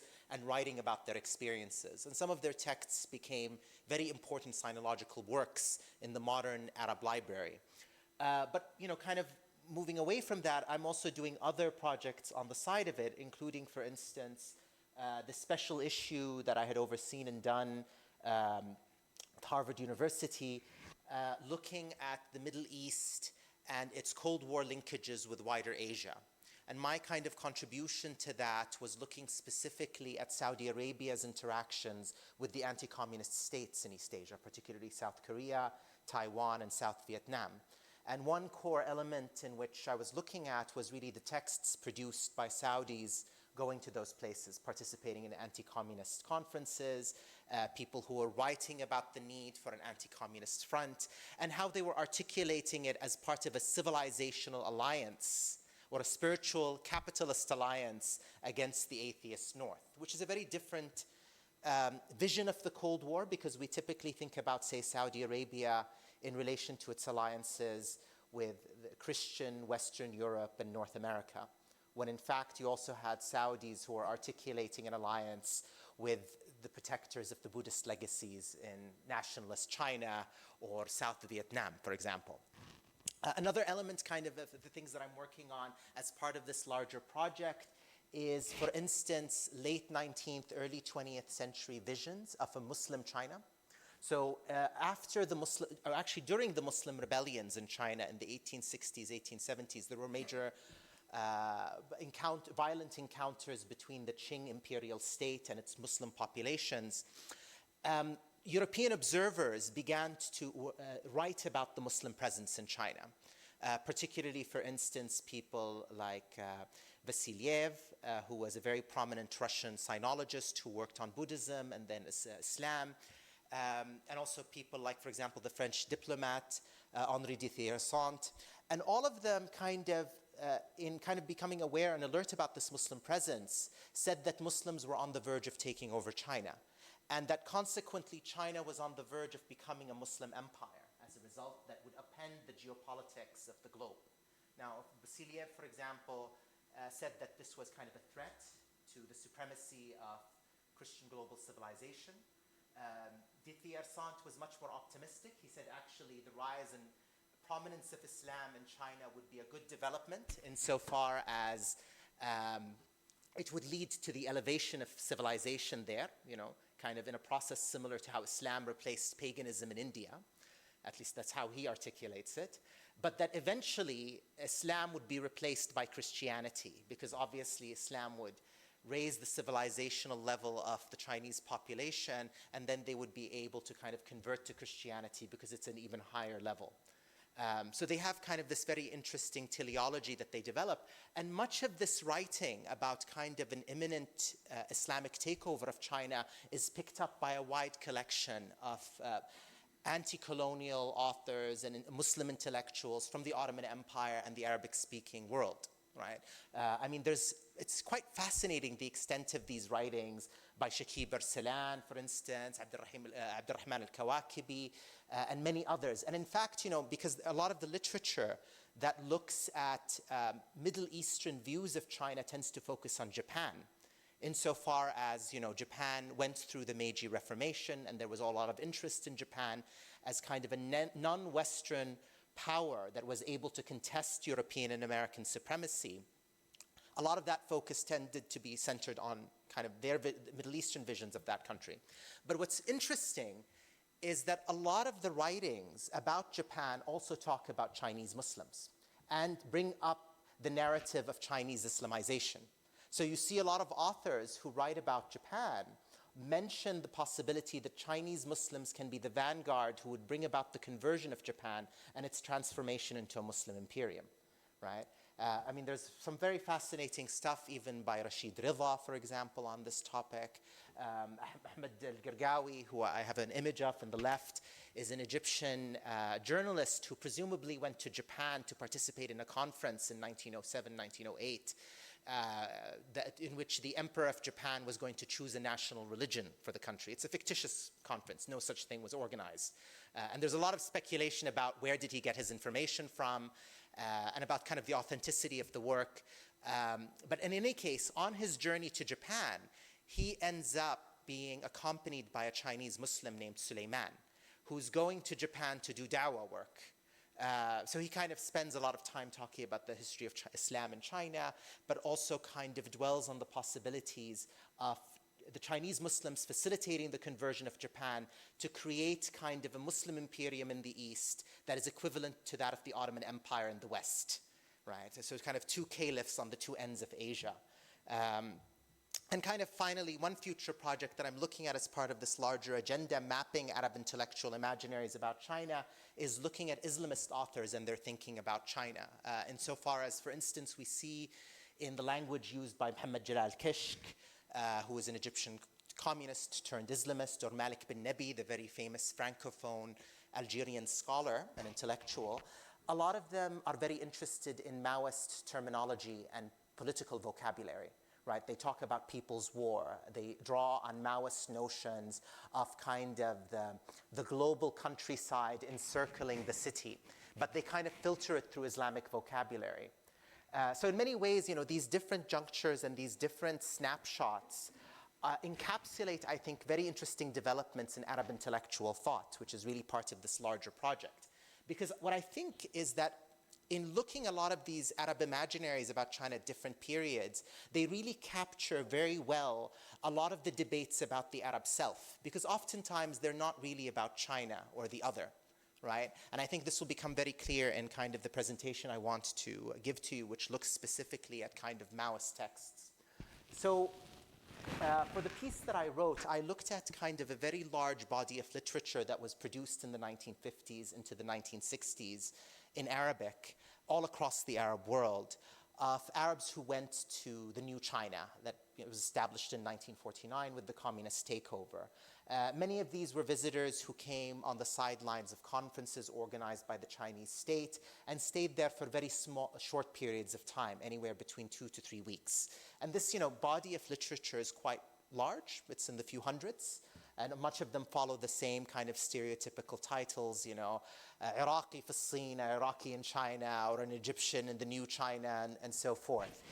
It's quite a fascinating literature in many ways and kind of varies in quality, but quite considerable. And some of it actually was penned by very notable and well-known figures in the Arab intellectual landscape. So for instance, Ghassan Kanafani, the very famous Palestinian poet, actually wrote a travel log about his experiences going to China in 1965. It was part actually of a series that was published in the PLFP newspaper in Lebanon, but was then republished into a book very recently, I think in 2015. I forgot the publishing house. But the text itself talks about his journey to India, to Thailand, and to China, and it's quite a fascinating take on some of his experiences and encounters there. Typically, much of this literature that I look at is, as I said, the journeys undertaken by these individuals in a very short period of time, typically around October, coinciding with the Chinese National Day holidays.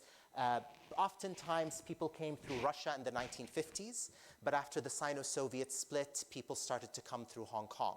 And they typically traveled all across the country and visited kind of the sites that were representative of the fruits of the Chinese Revolution. So for instance, this image here on the right is kind of a factory. It's a particularly unique photo, in fact, because it actually shows a Saudi visitor to China, Nasser Said, who was involved in kind of the protests in the 1950s and left. But in any case, his visit to China in the mid-1950s appeared in the Arab press, because it was used to spread the rumor that Saudi was about to recognize the People's Republic of China. So it's quite an interesting find and very unique in many ways. On the left is kind of, Arab visitors enjoying the Shihu Lake in Hangzhou, the Western Lake. Again, very typical of these itineraries. And obviously the Chinese state, which was hosting these visitors, was very interested in showcasing its patronage of the Arabic language. So for instance, a lot of them met Mohammed Makin, Ma Jian, who was mentioned by Dr. Niall Green. Here he is with some of the visitors, right? And again, also the Chinese state was eager to dispel claims of the persecution of Chinese Muslims, right? So one particular site that people often visited and they wrote about in these travel logs was the Dongsa Mosque in Beijing, which is the site of the China Islamic Association. It's interesting, actually, because the mosque was probably the only one that continued to operate during even the Cultural Revolution, at a time when all mosques, churches, and temples were shut down. So it continued to have quite a big importance for the Chinese state in its interactions with foreigners. And in fact, the mosque was primarily used to serve the foreign Arab and non-Arab Muslim communities in Beijing. I should mention also, there are many incidences in these books, because not all of them were written by Muslims, obviously, where it was quite hilarious how the Chinese state's attempts to showcase its toleration of Islam backfired. because sometimes they ended up bringing in, for instance, Christian Arabs or Arabs who did not identify with any religion to these mosques, and then or to Islam, and would ask them to give a khutbah, a sermon. So, it's interesting. I should also mention very quickly that a lot of these texts are very interesting entry points into looking at how Arabs had looked at and thought about the Chinese Revolution. A lot of them thought of it in terms of its cleansing capacity and its reordering of Chinese state and society. These are kind of images, I think, from Muhammad Sabri's travel log, which I really enjoy, kind of showcasing, for instance, the decadence of Hong Kong, right? The woman clad in a qipao, clanking glasses of alcohol with a Western sailor, with kind of the austere woman from Guangzhou who was working in a factory. So, right, the Chinese Revolution is associated with kind of the reordering and moral upliftment of Chinese society, which impressed a lot of the Arab visitors, right? And certainly a lot of people were very much interested in the capacity of the Chinese state to literally brainwash its population, to kind of inculcate and embrace the values of the revolution. Mao is using a sponge. Now, I'll talk more specifically about two Arab intellectuals to kind of showcase their visions about China, or rather their discordant but very creative images about China, and kind of how it relates more to a conversation with the Arab self as opposed to the other.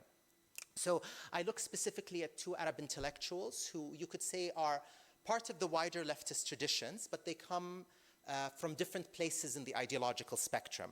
The first individual is Salama Ubaid, who's a really fascinating Druze from the Suwayda mountain, poet and educator from Syria, who ended up coming to China on a short-term visit, much like many of the people who wrote some of the earlier travel logs that I had mentioned. He came in 1965. He wrote a wonderful book called the Sharq al-Ahmar Dongfang Hong, The Red East, where he kind of related a lot of his observations about China. And the first thing that's very striking, and of course, I should mention that Salama Ubaid identifies very much as a pan-Arab nationalist of the Nasserite tradition, and that's where he is ideologically speaking, is that he described China positively as a leftist Wahhabi state. Right? I mean, when we say Wahhabism, it tends to conjure very negative images, typically, especially within that milieu. But here, he was calling China a leftist Wahhabi state because he saw the state as being very austere and very pious, but in a leftist way that he admired considerably. So, for example, he talks about revolutionary music in China. And he says the music there is directed towards the upliftment of the population and redirecting their energies towards serving the people and serving the building of a new China. And he contrasts that with the Arab musicality of the 1950s and 60s of Ismahan and Kulthum, which is kind of an overly romantic music that dwells on lovers and other things, and that music is a dead end for Arab civilization, right? And he has many other observations, but they all kind of revolve around this real admiration for what he calls kind of this Chinese moralism, right, that he sees absent in the Arab world. I mean, he has other observations. For instance, he believes that the Chinese experience with dealing with ethnic minorities, it's something that could be replicated in the context of a pan-Arab state, in dealing with the Kurds, with the Berbers in North Africa. So it's a really fascinating text in many ways that talks more about kind of his visions of the pan-Arab political project than it does really about Maoist China. I should mention that Salama Ubaid is particularly unique because after he visited China and wrote that book, he ended up coming back to China around 1970, and he stayed there for 12 years. And he ended up becoming a foreign expert who worked in Peking University teaching Arabic, and he actually was part of a team that led to the production of the first official Arab-Chinese dictionary, a very important one. And it's actually, I looked at the preface of that dictionary, and he is recognized really as the only foreigner who participated in the production of that project. So he had a very big legacy in terms of the development of the Arabic language and its cultivation in China. I don't have much time, but actually the last individual that I wanted to talk about is the most fascinating, which is Hadi al-Alawi. a Marxist Iraqi, actually one could call him almost a spiritual Marxist, Iraqi scholar, who had a very interesting life trajectory. I mean, put simply, he was part of the Iraqi Communist Party. He left the party because he did not like its kind of Leninist approaches and its politics. And he ended up becoming very independent. And in the late 1950s and 1960s, he developed a reputation for himself as someone who was interested in critically approaching Arab heritage and tradition, very much like Hussein Marwa. And so he wrote a lot of very famous texts on, say, the history of assassinations in Islam, or about class conflict in the Abbasid period, like trying to kind of read the Arabic classical tradition through a Marxist lens. Now, Hadi al-Alawi ended up coming to China by pure chance. He, of course, was very much opposed to the Ba'athist regime, which is kind of funny because his brother actually was a Ba'athist party member and a big media party operative who actually is still quite active on the Iraqi landscape today. So Hadi al-Alawi went to China through the arrangements of his friend Jalal al-Hanafi, who's also equally fascinating. He's a musicologist, a religious scholar, an imam of the Khalifa Mosque in Baghdad. And he's a very well-known figure, Jalal al-Hanafi, as a scholar and kind of a Baghdadi luminary in every sense of the word. Jalal al-Hanafi ended up going to China and becoming a foreign expert there during the Cultural Revolution from 1966 to 1976 in Shanghai. He was presumably one of the few Arab experts to actually pick up Chinese. And presumably, he actually created a dictionary book for Chinese. And he also tried to develop a system using Arabic alphabets similar to the Latin alphabets that are used for pinyin to kind of transliterate Chinese words. And he kind of wanted to develop a typewriter for Chinese, for Arabic speakers. Presumably, when he went back to Iraq, he lost all that on the journey back. I don't know how true that is, but it's quite an interesting tale.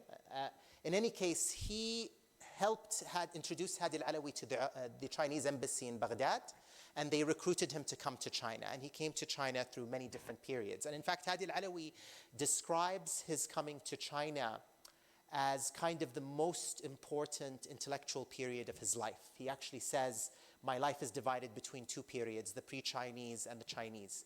And during that time, he actually ended up reading a lot of the proper Arabic classics, including Al-Insan al-Kamil, Al-Ghazali, and many others, and Ibn al-Arabi, from the Chinese National Library in Beijing, funnily enough. And during that time, he became very interested also in the religious classics in China. The Tao Te Ching, for example, which he translated into Arabic, not from Chinese directly, I believe from French, if I'm not mistaken, but I need to check that. But he was really much engaged in Chinese philosophy.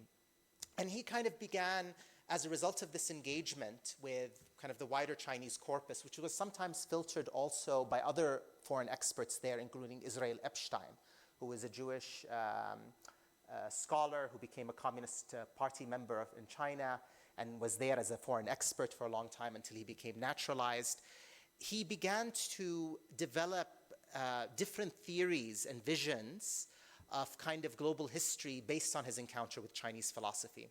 So one particular idea that he promoted was the notion that Islamic and Chinese civilizations shared in the same essence. That is to say, they were all communalistic, masha'i civilizations. So because of kind of their social and economic makeup, these civilizations were people-centric and oriented towards collectivization and sharing wealth and caring for the individual, which he contrasts very heavily with the West, which he claims to be Greco-Roman and barbaric and all about exploitation. I mean, that's also very problematic in many ways. But he says that this communalism is primarily expressed in the traditions of Sufism in the case of Islam and Taoism in the case of China. And that these really are the distillations of the communalist spirit in these places, right? And he says that these are really, they encapsulate what he calls a universalist ethos towards serving all of mankind that can be found in these places. There's so much that can be said about Hadi al-Alawi, and I know that we're very short on time, but I should mention that Hadi al-Alawi, when we go back to, say, Maoist China, he was a big admirer of the Maoist regime. at least the 1950s regime.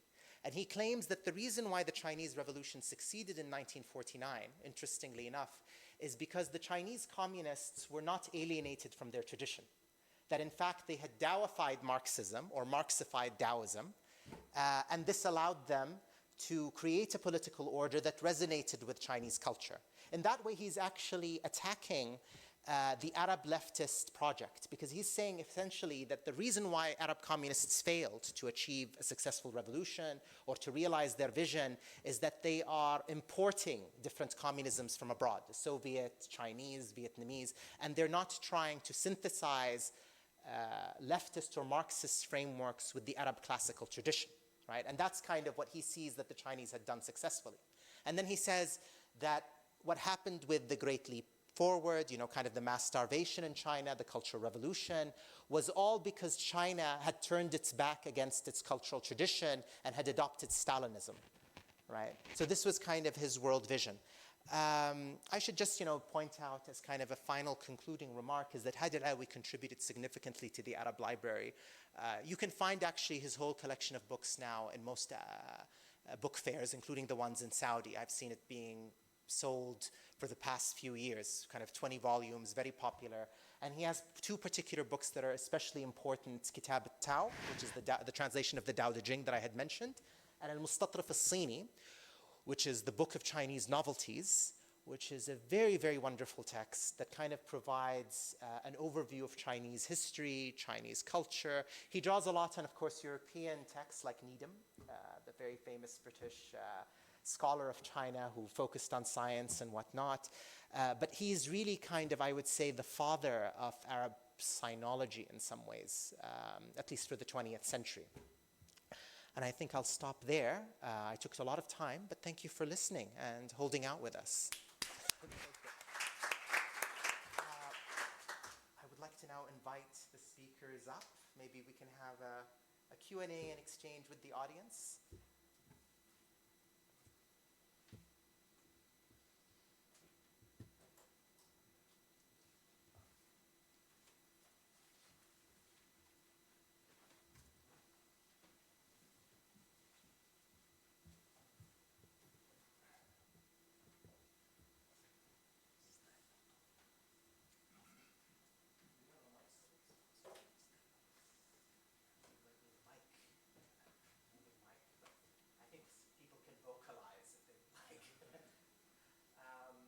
So please feel free to jump in if you have questions, if you have multiple questions, comments. I actually have a few, but sorry, if there's a mic, it might make it easier. And it's really more of a question to all of you. I mean, there's so much overlap between what you spoke about, so it will be difficult for me to identify a question person. So.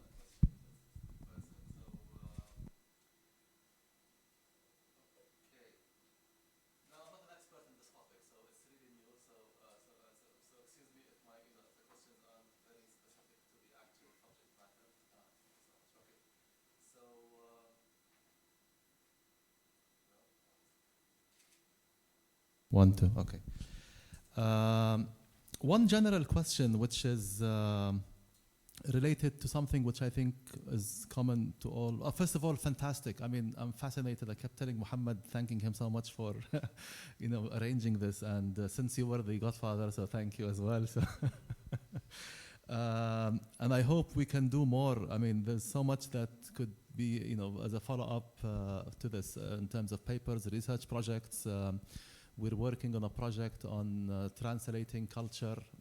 It's a UNESCO chair, and it will focus on translating Arab culture. And I think a lot of what was mentioned here relates to some of the maybe even theoretical framing of the concept of translating a culture, especially the basis of understanding between one community and another, which is a basic for translating from one language to another. And some of the points I want to mention might seem a bit disconnected, but the first one has to do with the idea of the concept of the Islamic world. I mean, as a concept, it's a modern construct. At least that's what a lot of people argue. So there was no concept of there was a concept of an ummah, but not an Islamic world in the technical sense that's used now. And so, when this term is used to refer to the relationships between the East or China and the so-called Islamic world before the term was used, I mean, would it be accurate, or would one need to make more nuance to it? Also, considering that the Muslims as a community, I mean, did the Chinese see them as Muslims, or were they looking at them as Persians or Turks or other social groups? Was the relationship between Muslims per se, extending from Morocco all the way to wherever Muslims existed as political communities, or were they looking at the Muslims in their immediate contact? So it's more of this conceptualization of what are we talking about? What was the relationship between Muslims and Chinese, or between X community, Y community, Z, etc., etc. And maybe because of the nature of the talks, one couldn't sort of break down the actual detail. Can I continue some of the points, or yeah? I mean, I just kept writing, so I don't want to hijack the discussion. Another one is evolution of perceptions.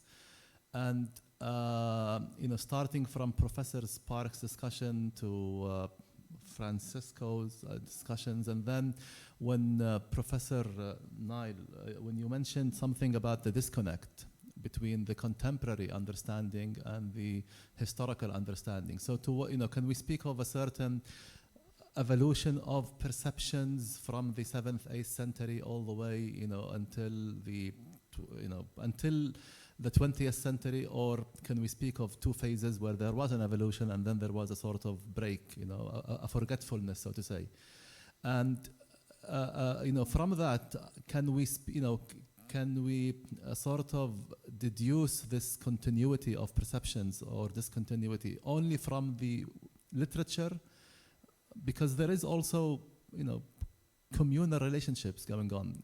Trade was still continuing. So, to what degree could the literature available be an indicator of either the relationships or the lack of relationships and perceptions? Now, without sources, literary sources, it might be difficult to assess that, but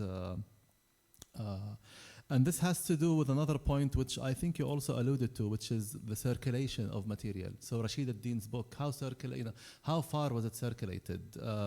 Also, some of the resources which Professor Park mentioned. I mean, was it circulating around? Did it have an impact beyond the court or beyond the very small elite? So we can say it actually had an impact on perception. So, the idea of reception as a prerequisite for impact on the way people perceive each other.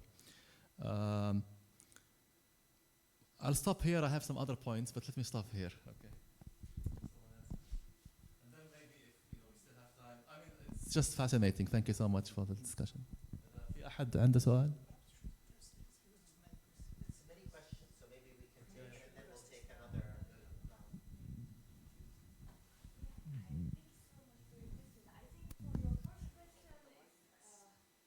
Should answer because it's about like how Chinese view the Muslims, and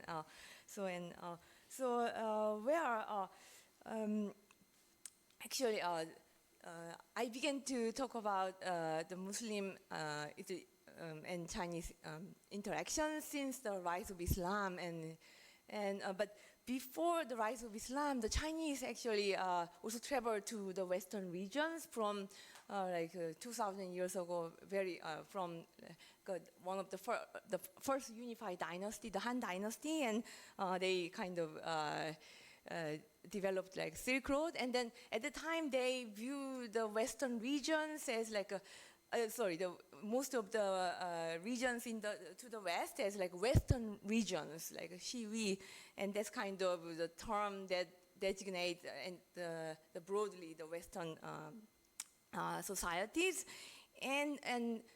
but they actually understood different groups, societies and countries, and including both the Persians and it's like a Chinese term, like and it's Chinese transcription.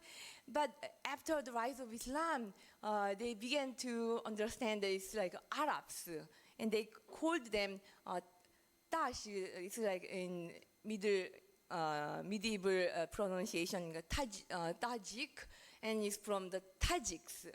And then it's kind of the Arab ethnic groups living in the region. And then the term Tajik first meant the Arabs, different from the Persians. And I mentioned in my talk that Duhan, who was brought to Islamic world kind of as Abbasid dynasty, as a POW, brought good information, and based on his information, the even Chinese official histories mentioned this like Tajik as Arabs who began to conquer the regions and then expanded in the region. But the term gradually evolved as the Islamic world also how can I say? Developed after from the mid-Abbasid period. Islamic world was also kind of diversified, and then through these interactions, direct interactions between the Chinese and the Islamic, and the West Asian people, especially through the merchants, it seems like Chinese got updates quite quickly, and then so. Really, I cannot tell you all the details, but really they kind of give quite good details distinguishing these different groups, but it evolved over time, and in the Mongol period, they began to use this new term like Hui, also evolved from some kind of different terms, but Hui means like the Muslims, and then that term from the Ming and Qing period, later periods, they began to call the Muslim groups as a Hui Muslim. So it's one of the 55 like minorities. So and also there's Uyghurs, and but I can say so it's like Islamic word, but sometimes they use it broadly, but as needed, they really distinguish like different groups.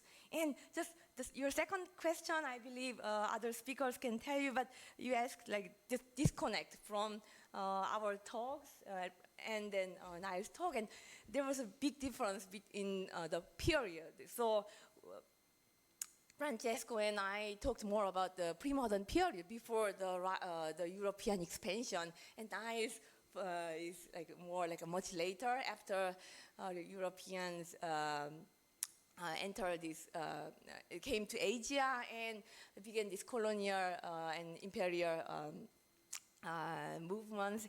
And so before the coming of the Europeans, the Chinese and the Muslims had more direct contact. So through, of course, the translators and interpreters, but also like Xuanzang, I mentioned, and he went to India directly, and according to what he said and some other sources, like he kind of mastered like Indian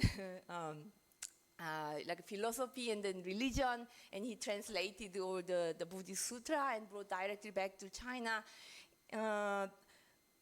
Yeah, but after like 1500, just for many reasons, and we still are exploring really the reason, but China and Islamic world were not as open as the previous period, and especially China really closed the door, and much less interactions, direct interactions with the other foreigners, and Islamic world too, like divided into Safavid and Ottoman, and and then at the time, it's Europeans who really very, very actively engaged in expanding to other cultures and interactions, and about the geographic works.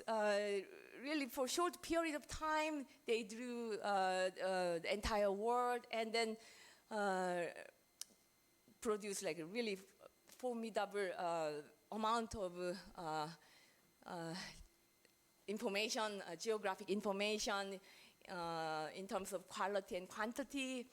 And at the time, that knowledge also infiltrate into China, East Asia, and then India and other cultures. And so those were really important information. And so I thought like it's like really the context differs. And I believe you can tell more just based on my, yeah. Okay, so I will address the question, I believe it was question number 3, on the diffusion of these notions outside of the court. This is a fascinating issue and one that we struggle to address because, well, of course, you don't know what you don't know. It's very hard to talk about the world outside of the court in a context where texts are produced within the court and your main evidence is always texts. But there is an answer we can give, a tentative answer at least.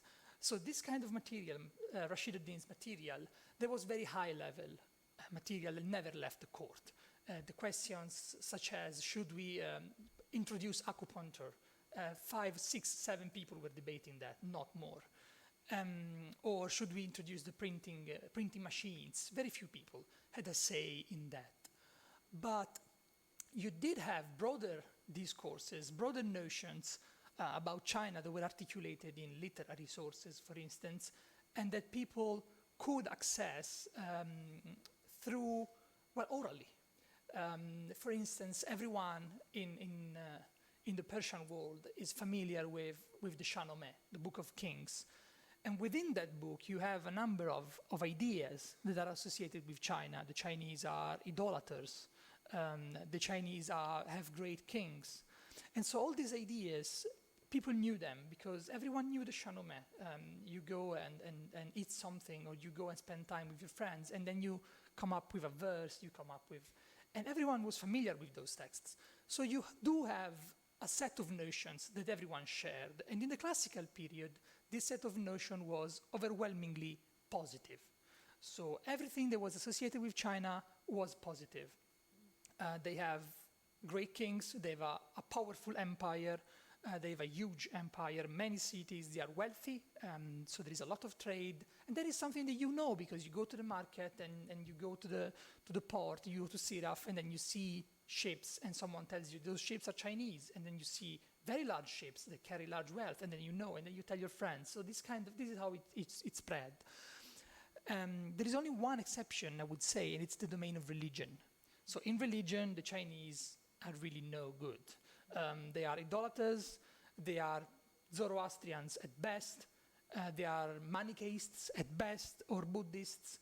So in all instances, they are outside of, let's say, the friendly religion, the closest religion to Islam. And then in the Mongol period, you start to have this idea that the Chinese are becoming Muslims slowly, because Islam spreads there. And so you have this new idea that emerges. And this is for the classical era. For the post-classical period, I think you have a massive change when you have mass literacy. So later on, really later on. But then perhaps Niall and Mohammed can speak better to these developments. Sure, yeah, I'm in the time of mass literacy. And incidentally, this is a brilliant set of questions. You were listening very carefully and clearly. So I'll pick up your point about conceptions of geography and how these are changing. So the period in which I'm dealing with, let's say, 1850, 1950, right in the middle of that, around 1900, is when we seem to get this world vocabulary of Alem al-Islami or Jahan Islam, the Turkish version. There's a magazine of that. There's even an Urdu magazine, Islami Dunya, Islamic World, published in Cairo in the early 1900s. So we have this new geographical concepts. Yet what's also changing, one of the things that interests me, is the interplay between these concepts of geography, concepts of space, but actually of the concrete spaces that are being connected. So I think one of the real big differences between the period that we're dealing with is, of course, is well known to world historians and the economic basis of that, is whether we call them Silk Roads or not, but the space of connection between the Middle East and China is no longer overland. It's no longer the Silk Roads. It's a geography of interconnected ports and maritime cities.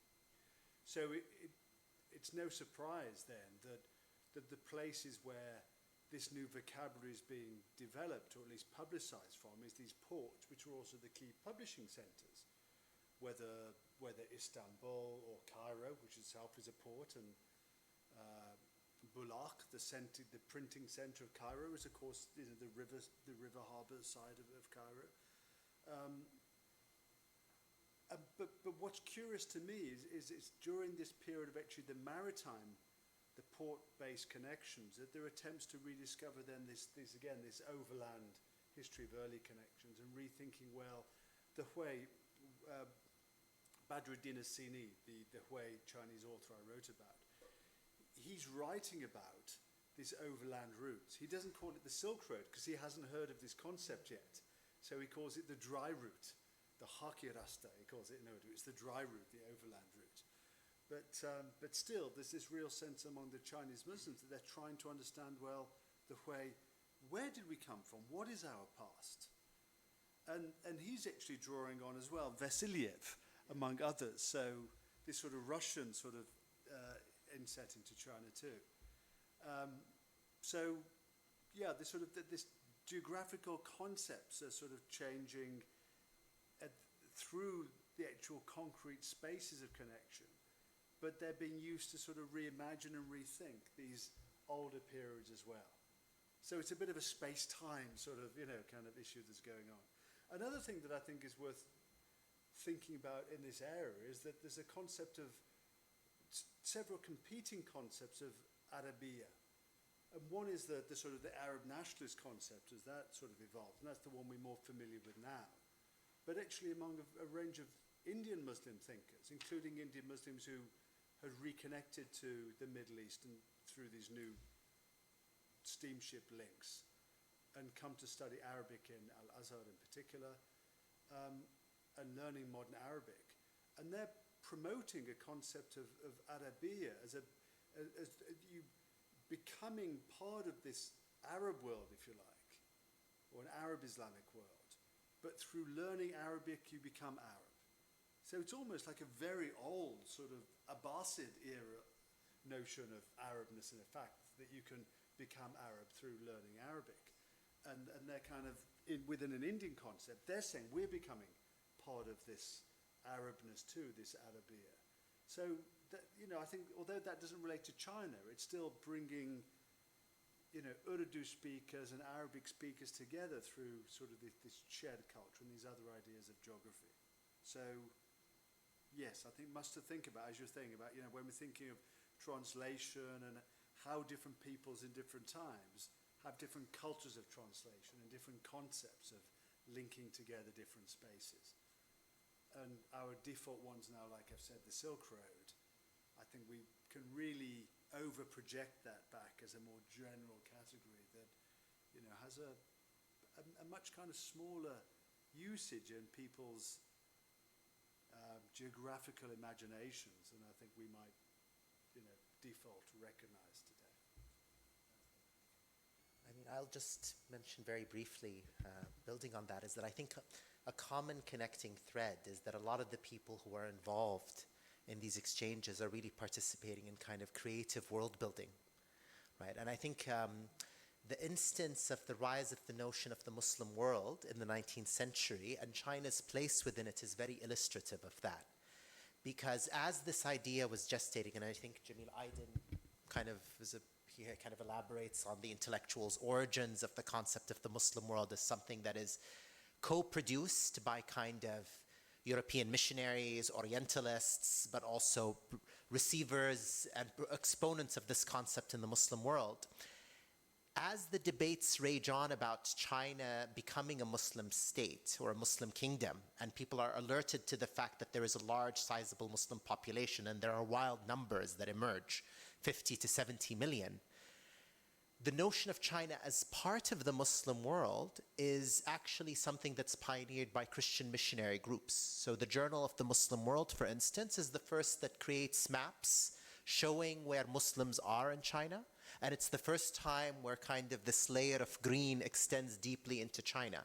And this is something that's picked up by a lot of the figures that I mentioned, Ottoman and Arab intellectuals. So the reason why I mentioned, for example, Abdurrahman al-Kawakibi, and some of you may know him, some of you may not. He's kind of an anti-Abd al-Hamid Ottoman Arab intellectual who wrote Taba' al-Istibdad, The Characteristics of Tyranny. And he wrote another interesting text called al-Qura.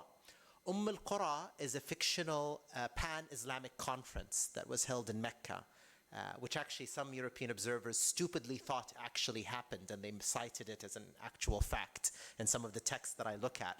But in any case, in this fictional conference, it's a gathering of people who are stand-ins to the different members of the Muslim Ummah. So you have a Tabrizi, you have a Rumi, you have a Tunisi, al-Makki, etc.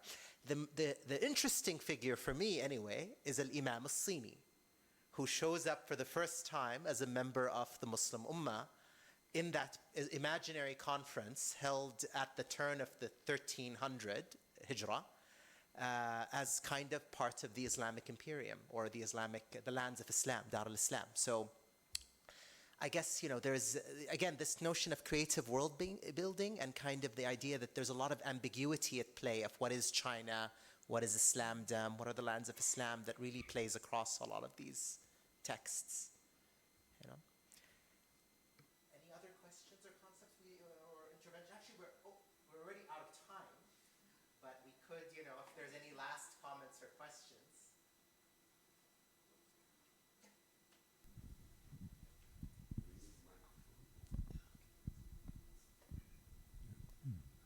Of course, thank you so much for interesting, beautiful lecture. I have a question for you.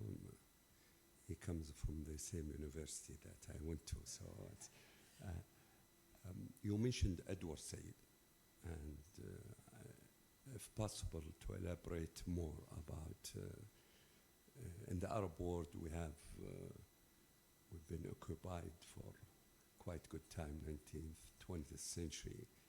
So people look at the Orientalists in very suspicious ways. We know what happened with, Horneke and Valen and, all the names, especially in the 19th century. So I guess you have something for me that it's different to you. And if I may have a question for you, you mentioned 50s and 60s, and if I remember right, there was almost for East Turkestan, with all the problems with that, almost they established states, Islamic states, and it was supported by Japan. And Japan, of course, we know how it invaded Manchuria and China and all of that. And the last point, I don't know if you agree that, of course, when you talk about China in the last 1,000 years or so, especially the 20th century, with what happened to China itself, it's not the same China, of course, through the history, like politically and adopting the communism and Mao. And I wonder, this is the last question, I think the Arabs look at China, they are always beyond that wall, the Great Wall. They never occupied, they are not expansion kind of mentality in China. That's what we think. I don't know how they looked at us. The first period, they saw us as a threat, as a Muslims, Arabs, or they think, because we have so many positive things, even Rasul sallallahu alaihi wasallam, at least that is, or it's a saying actually, maybe it's not hadith, اطلبوا العلم ولو في الصين, all of that. Thank you so much again.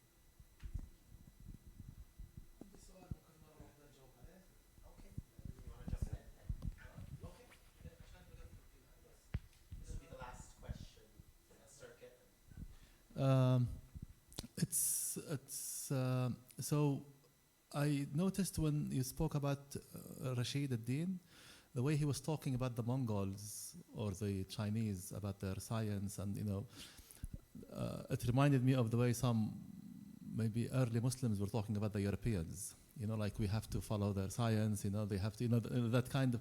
So, and just an open question: could, if we compare between the political self-perception of the different eras, from the early 7th century all the way to the 20th century and then on, how much did that influence the way people saw China, at least, from, I can't say people, but how, some of the intellectuals,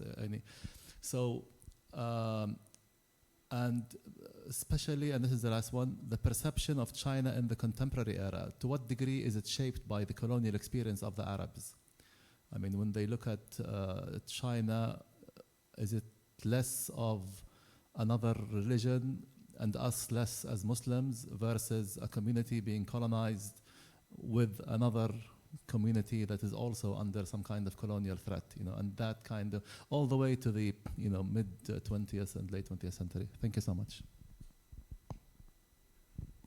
Perhaps I'll start off with the first one. Yeah, with regard to Said's book, a hugely influential work, Orientalism. But of course,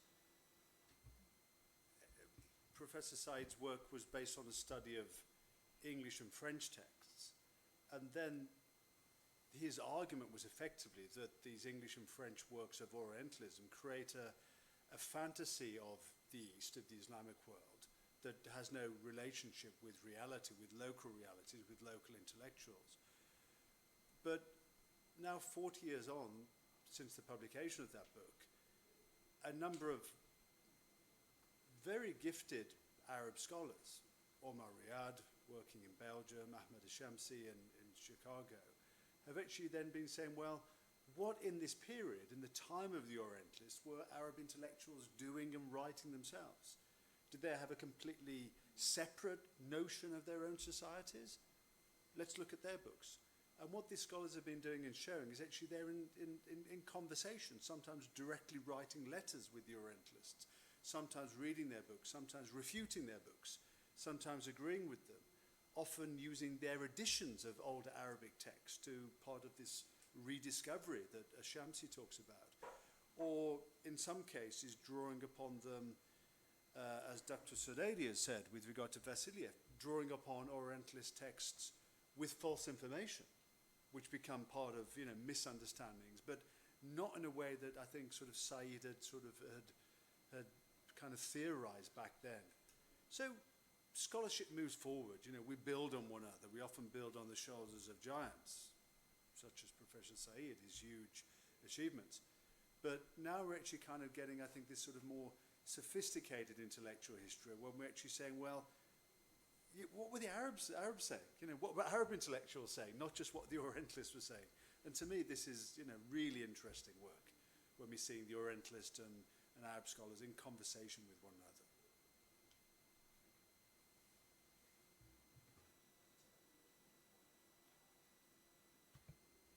Well, I can answer rapidly as to the importance of politics in shaping the perception. Now, in my work, I have found that politics and political situation is crucial in shaping the representation.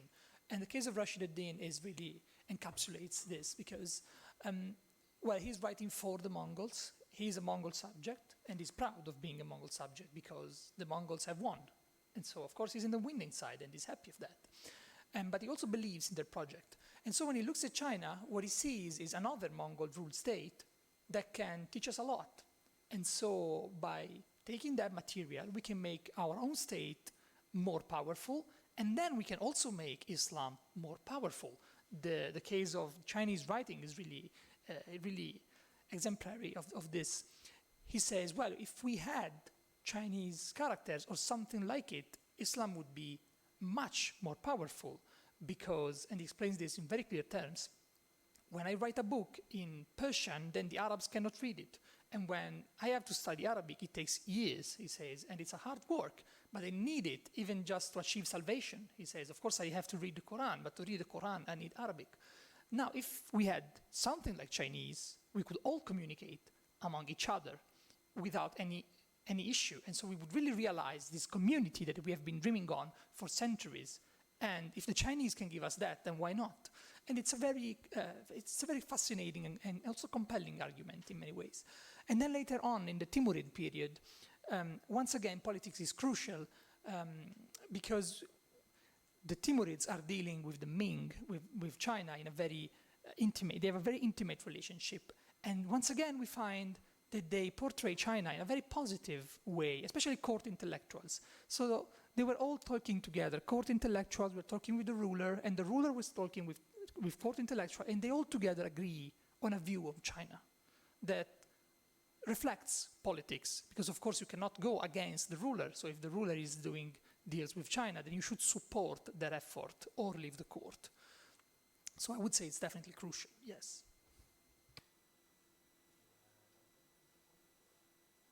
Yes.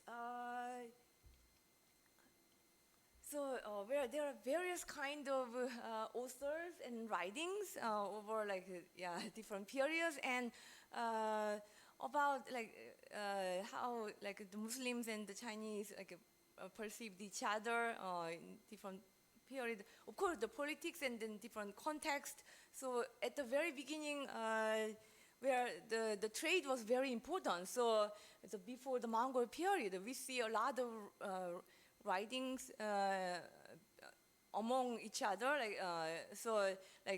The Muslims saw the China as really, as Francesco mentioned, very how can I say, very.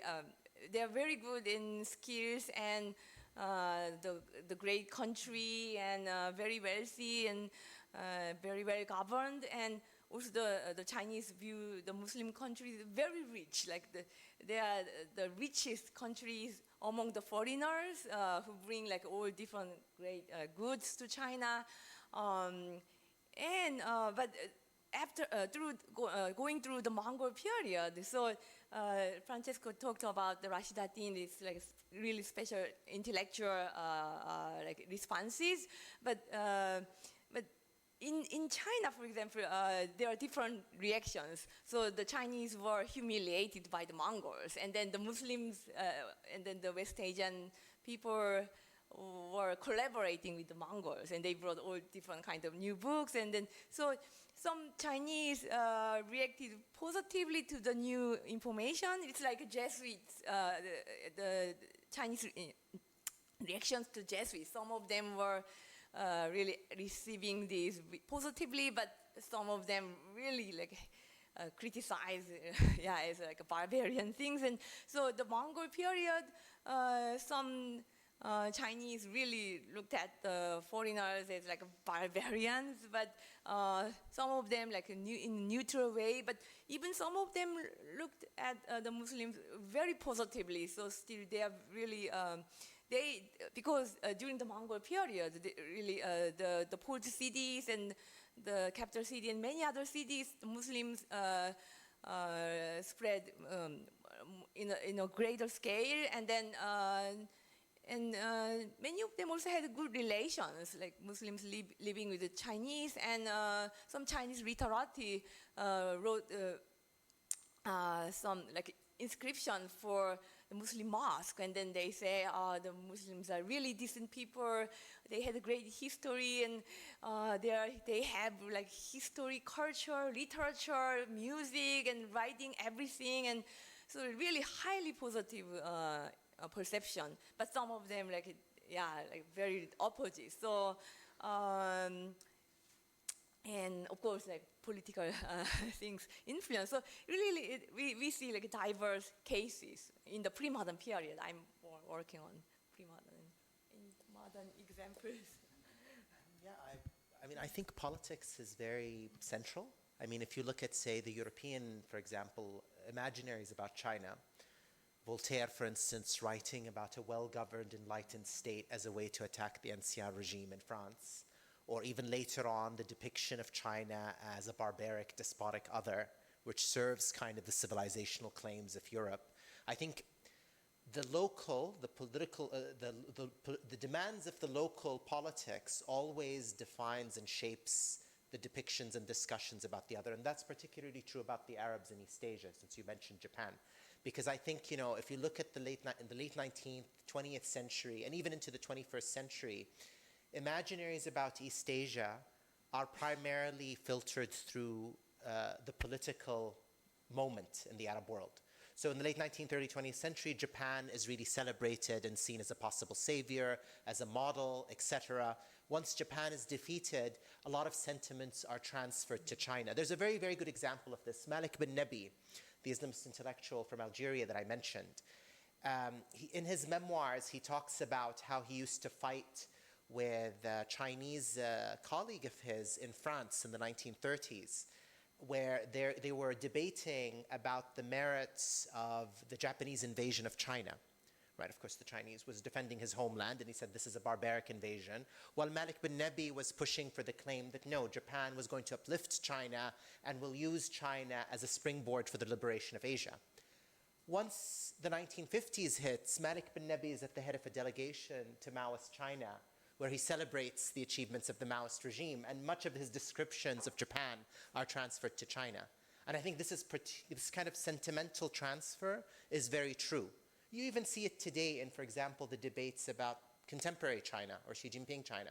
Like, a lot of it isn't really about the realities of China as such, more than it is to really talk about the current moment. So, for instance, you see commentators in the Arab world justify certain political and developmental choices by saying that this is the status decisions taken by China, and its successful model represents these choices that we should undertake. But that's a complete misreading of what China had done from the 1980s onwards, like decentralization, liberalization, etc. You see, so I think a lot of these texts, at least the modern ones, aren't really about the other more than they are really about the self, or conversations with the self, where the other is kind of like a pantomime, or, you know, a voodoo doll, or something you project. Yeah, I'll stop there, and I think we're done. Thank you so much for coming.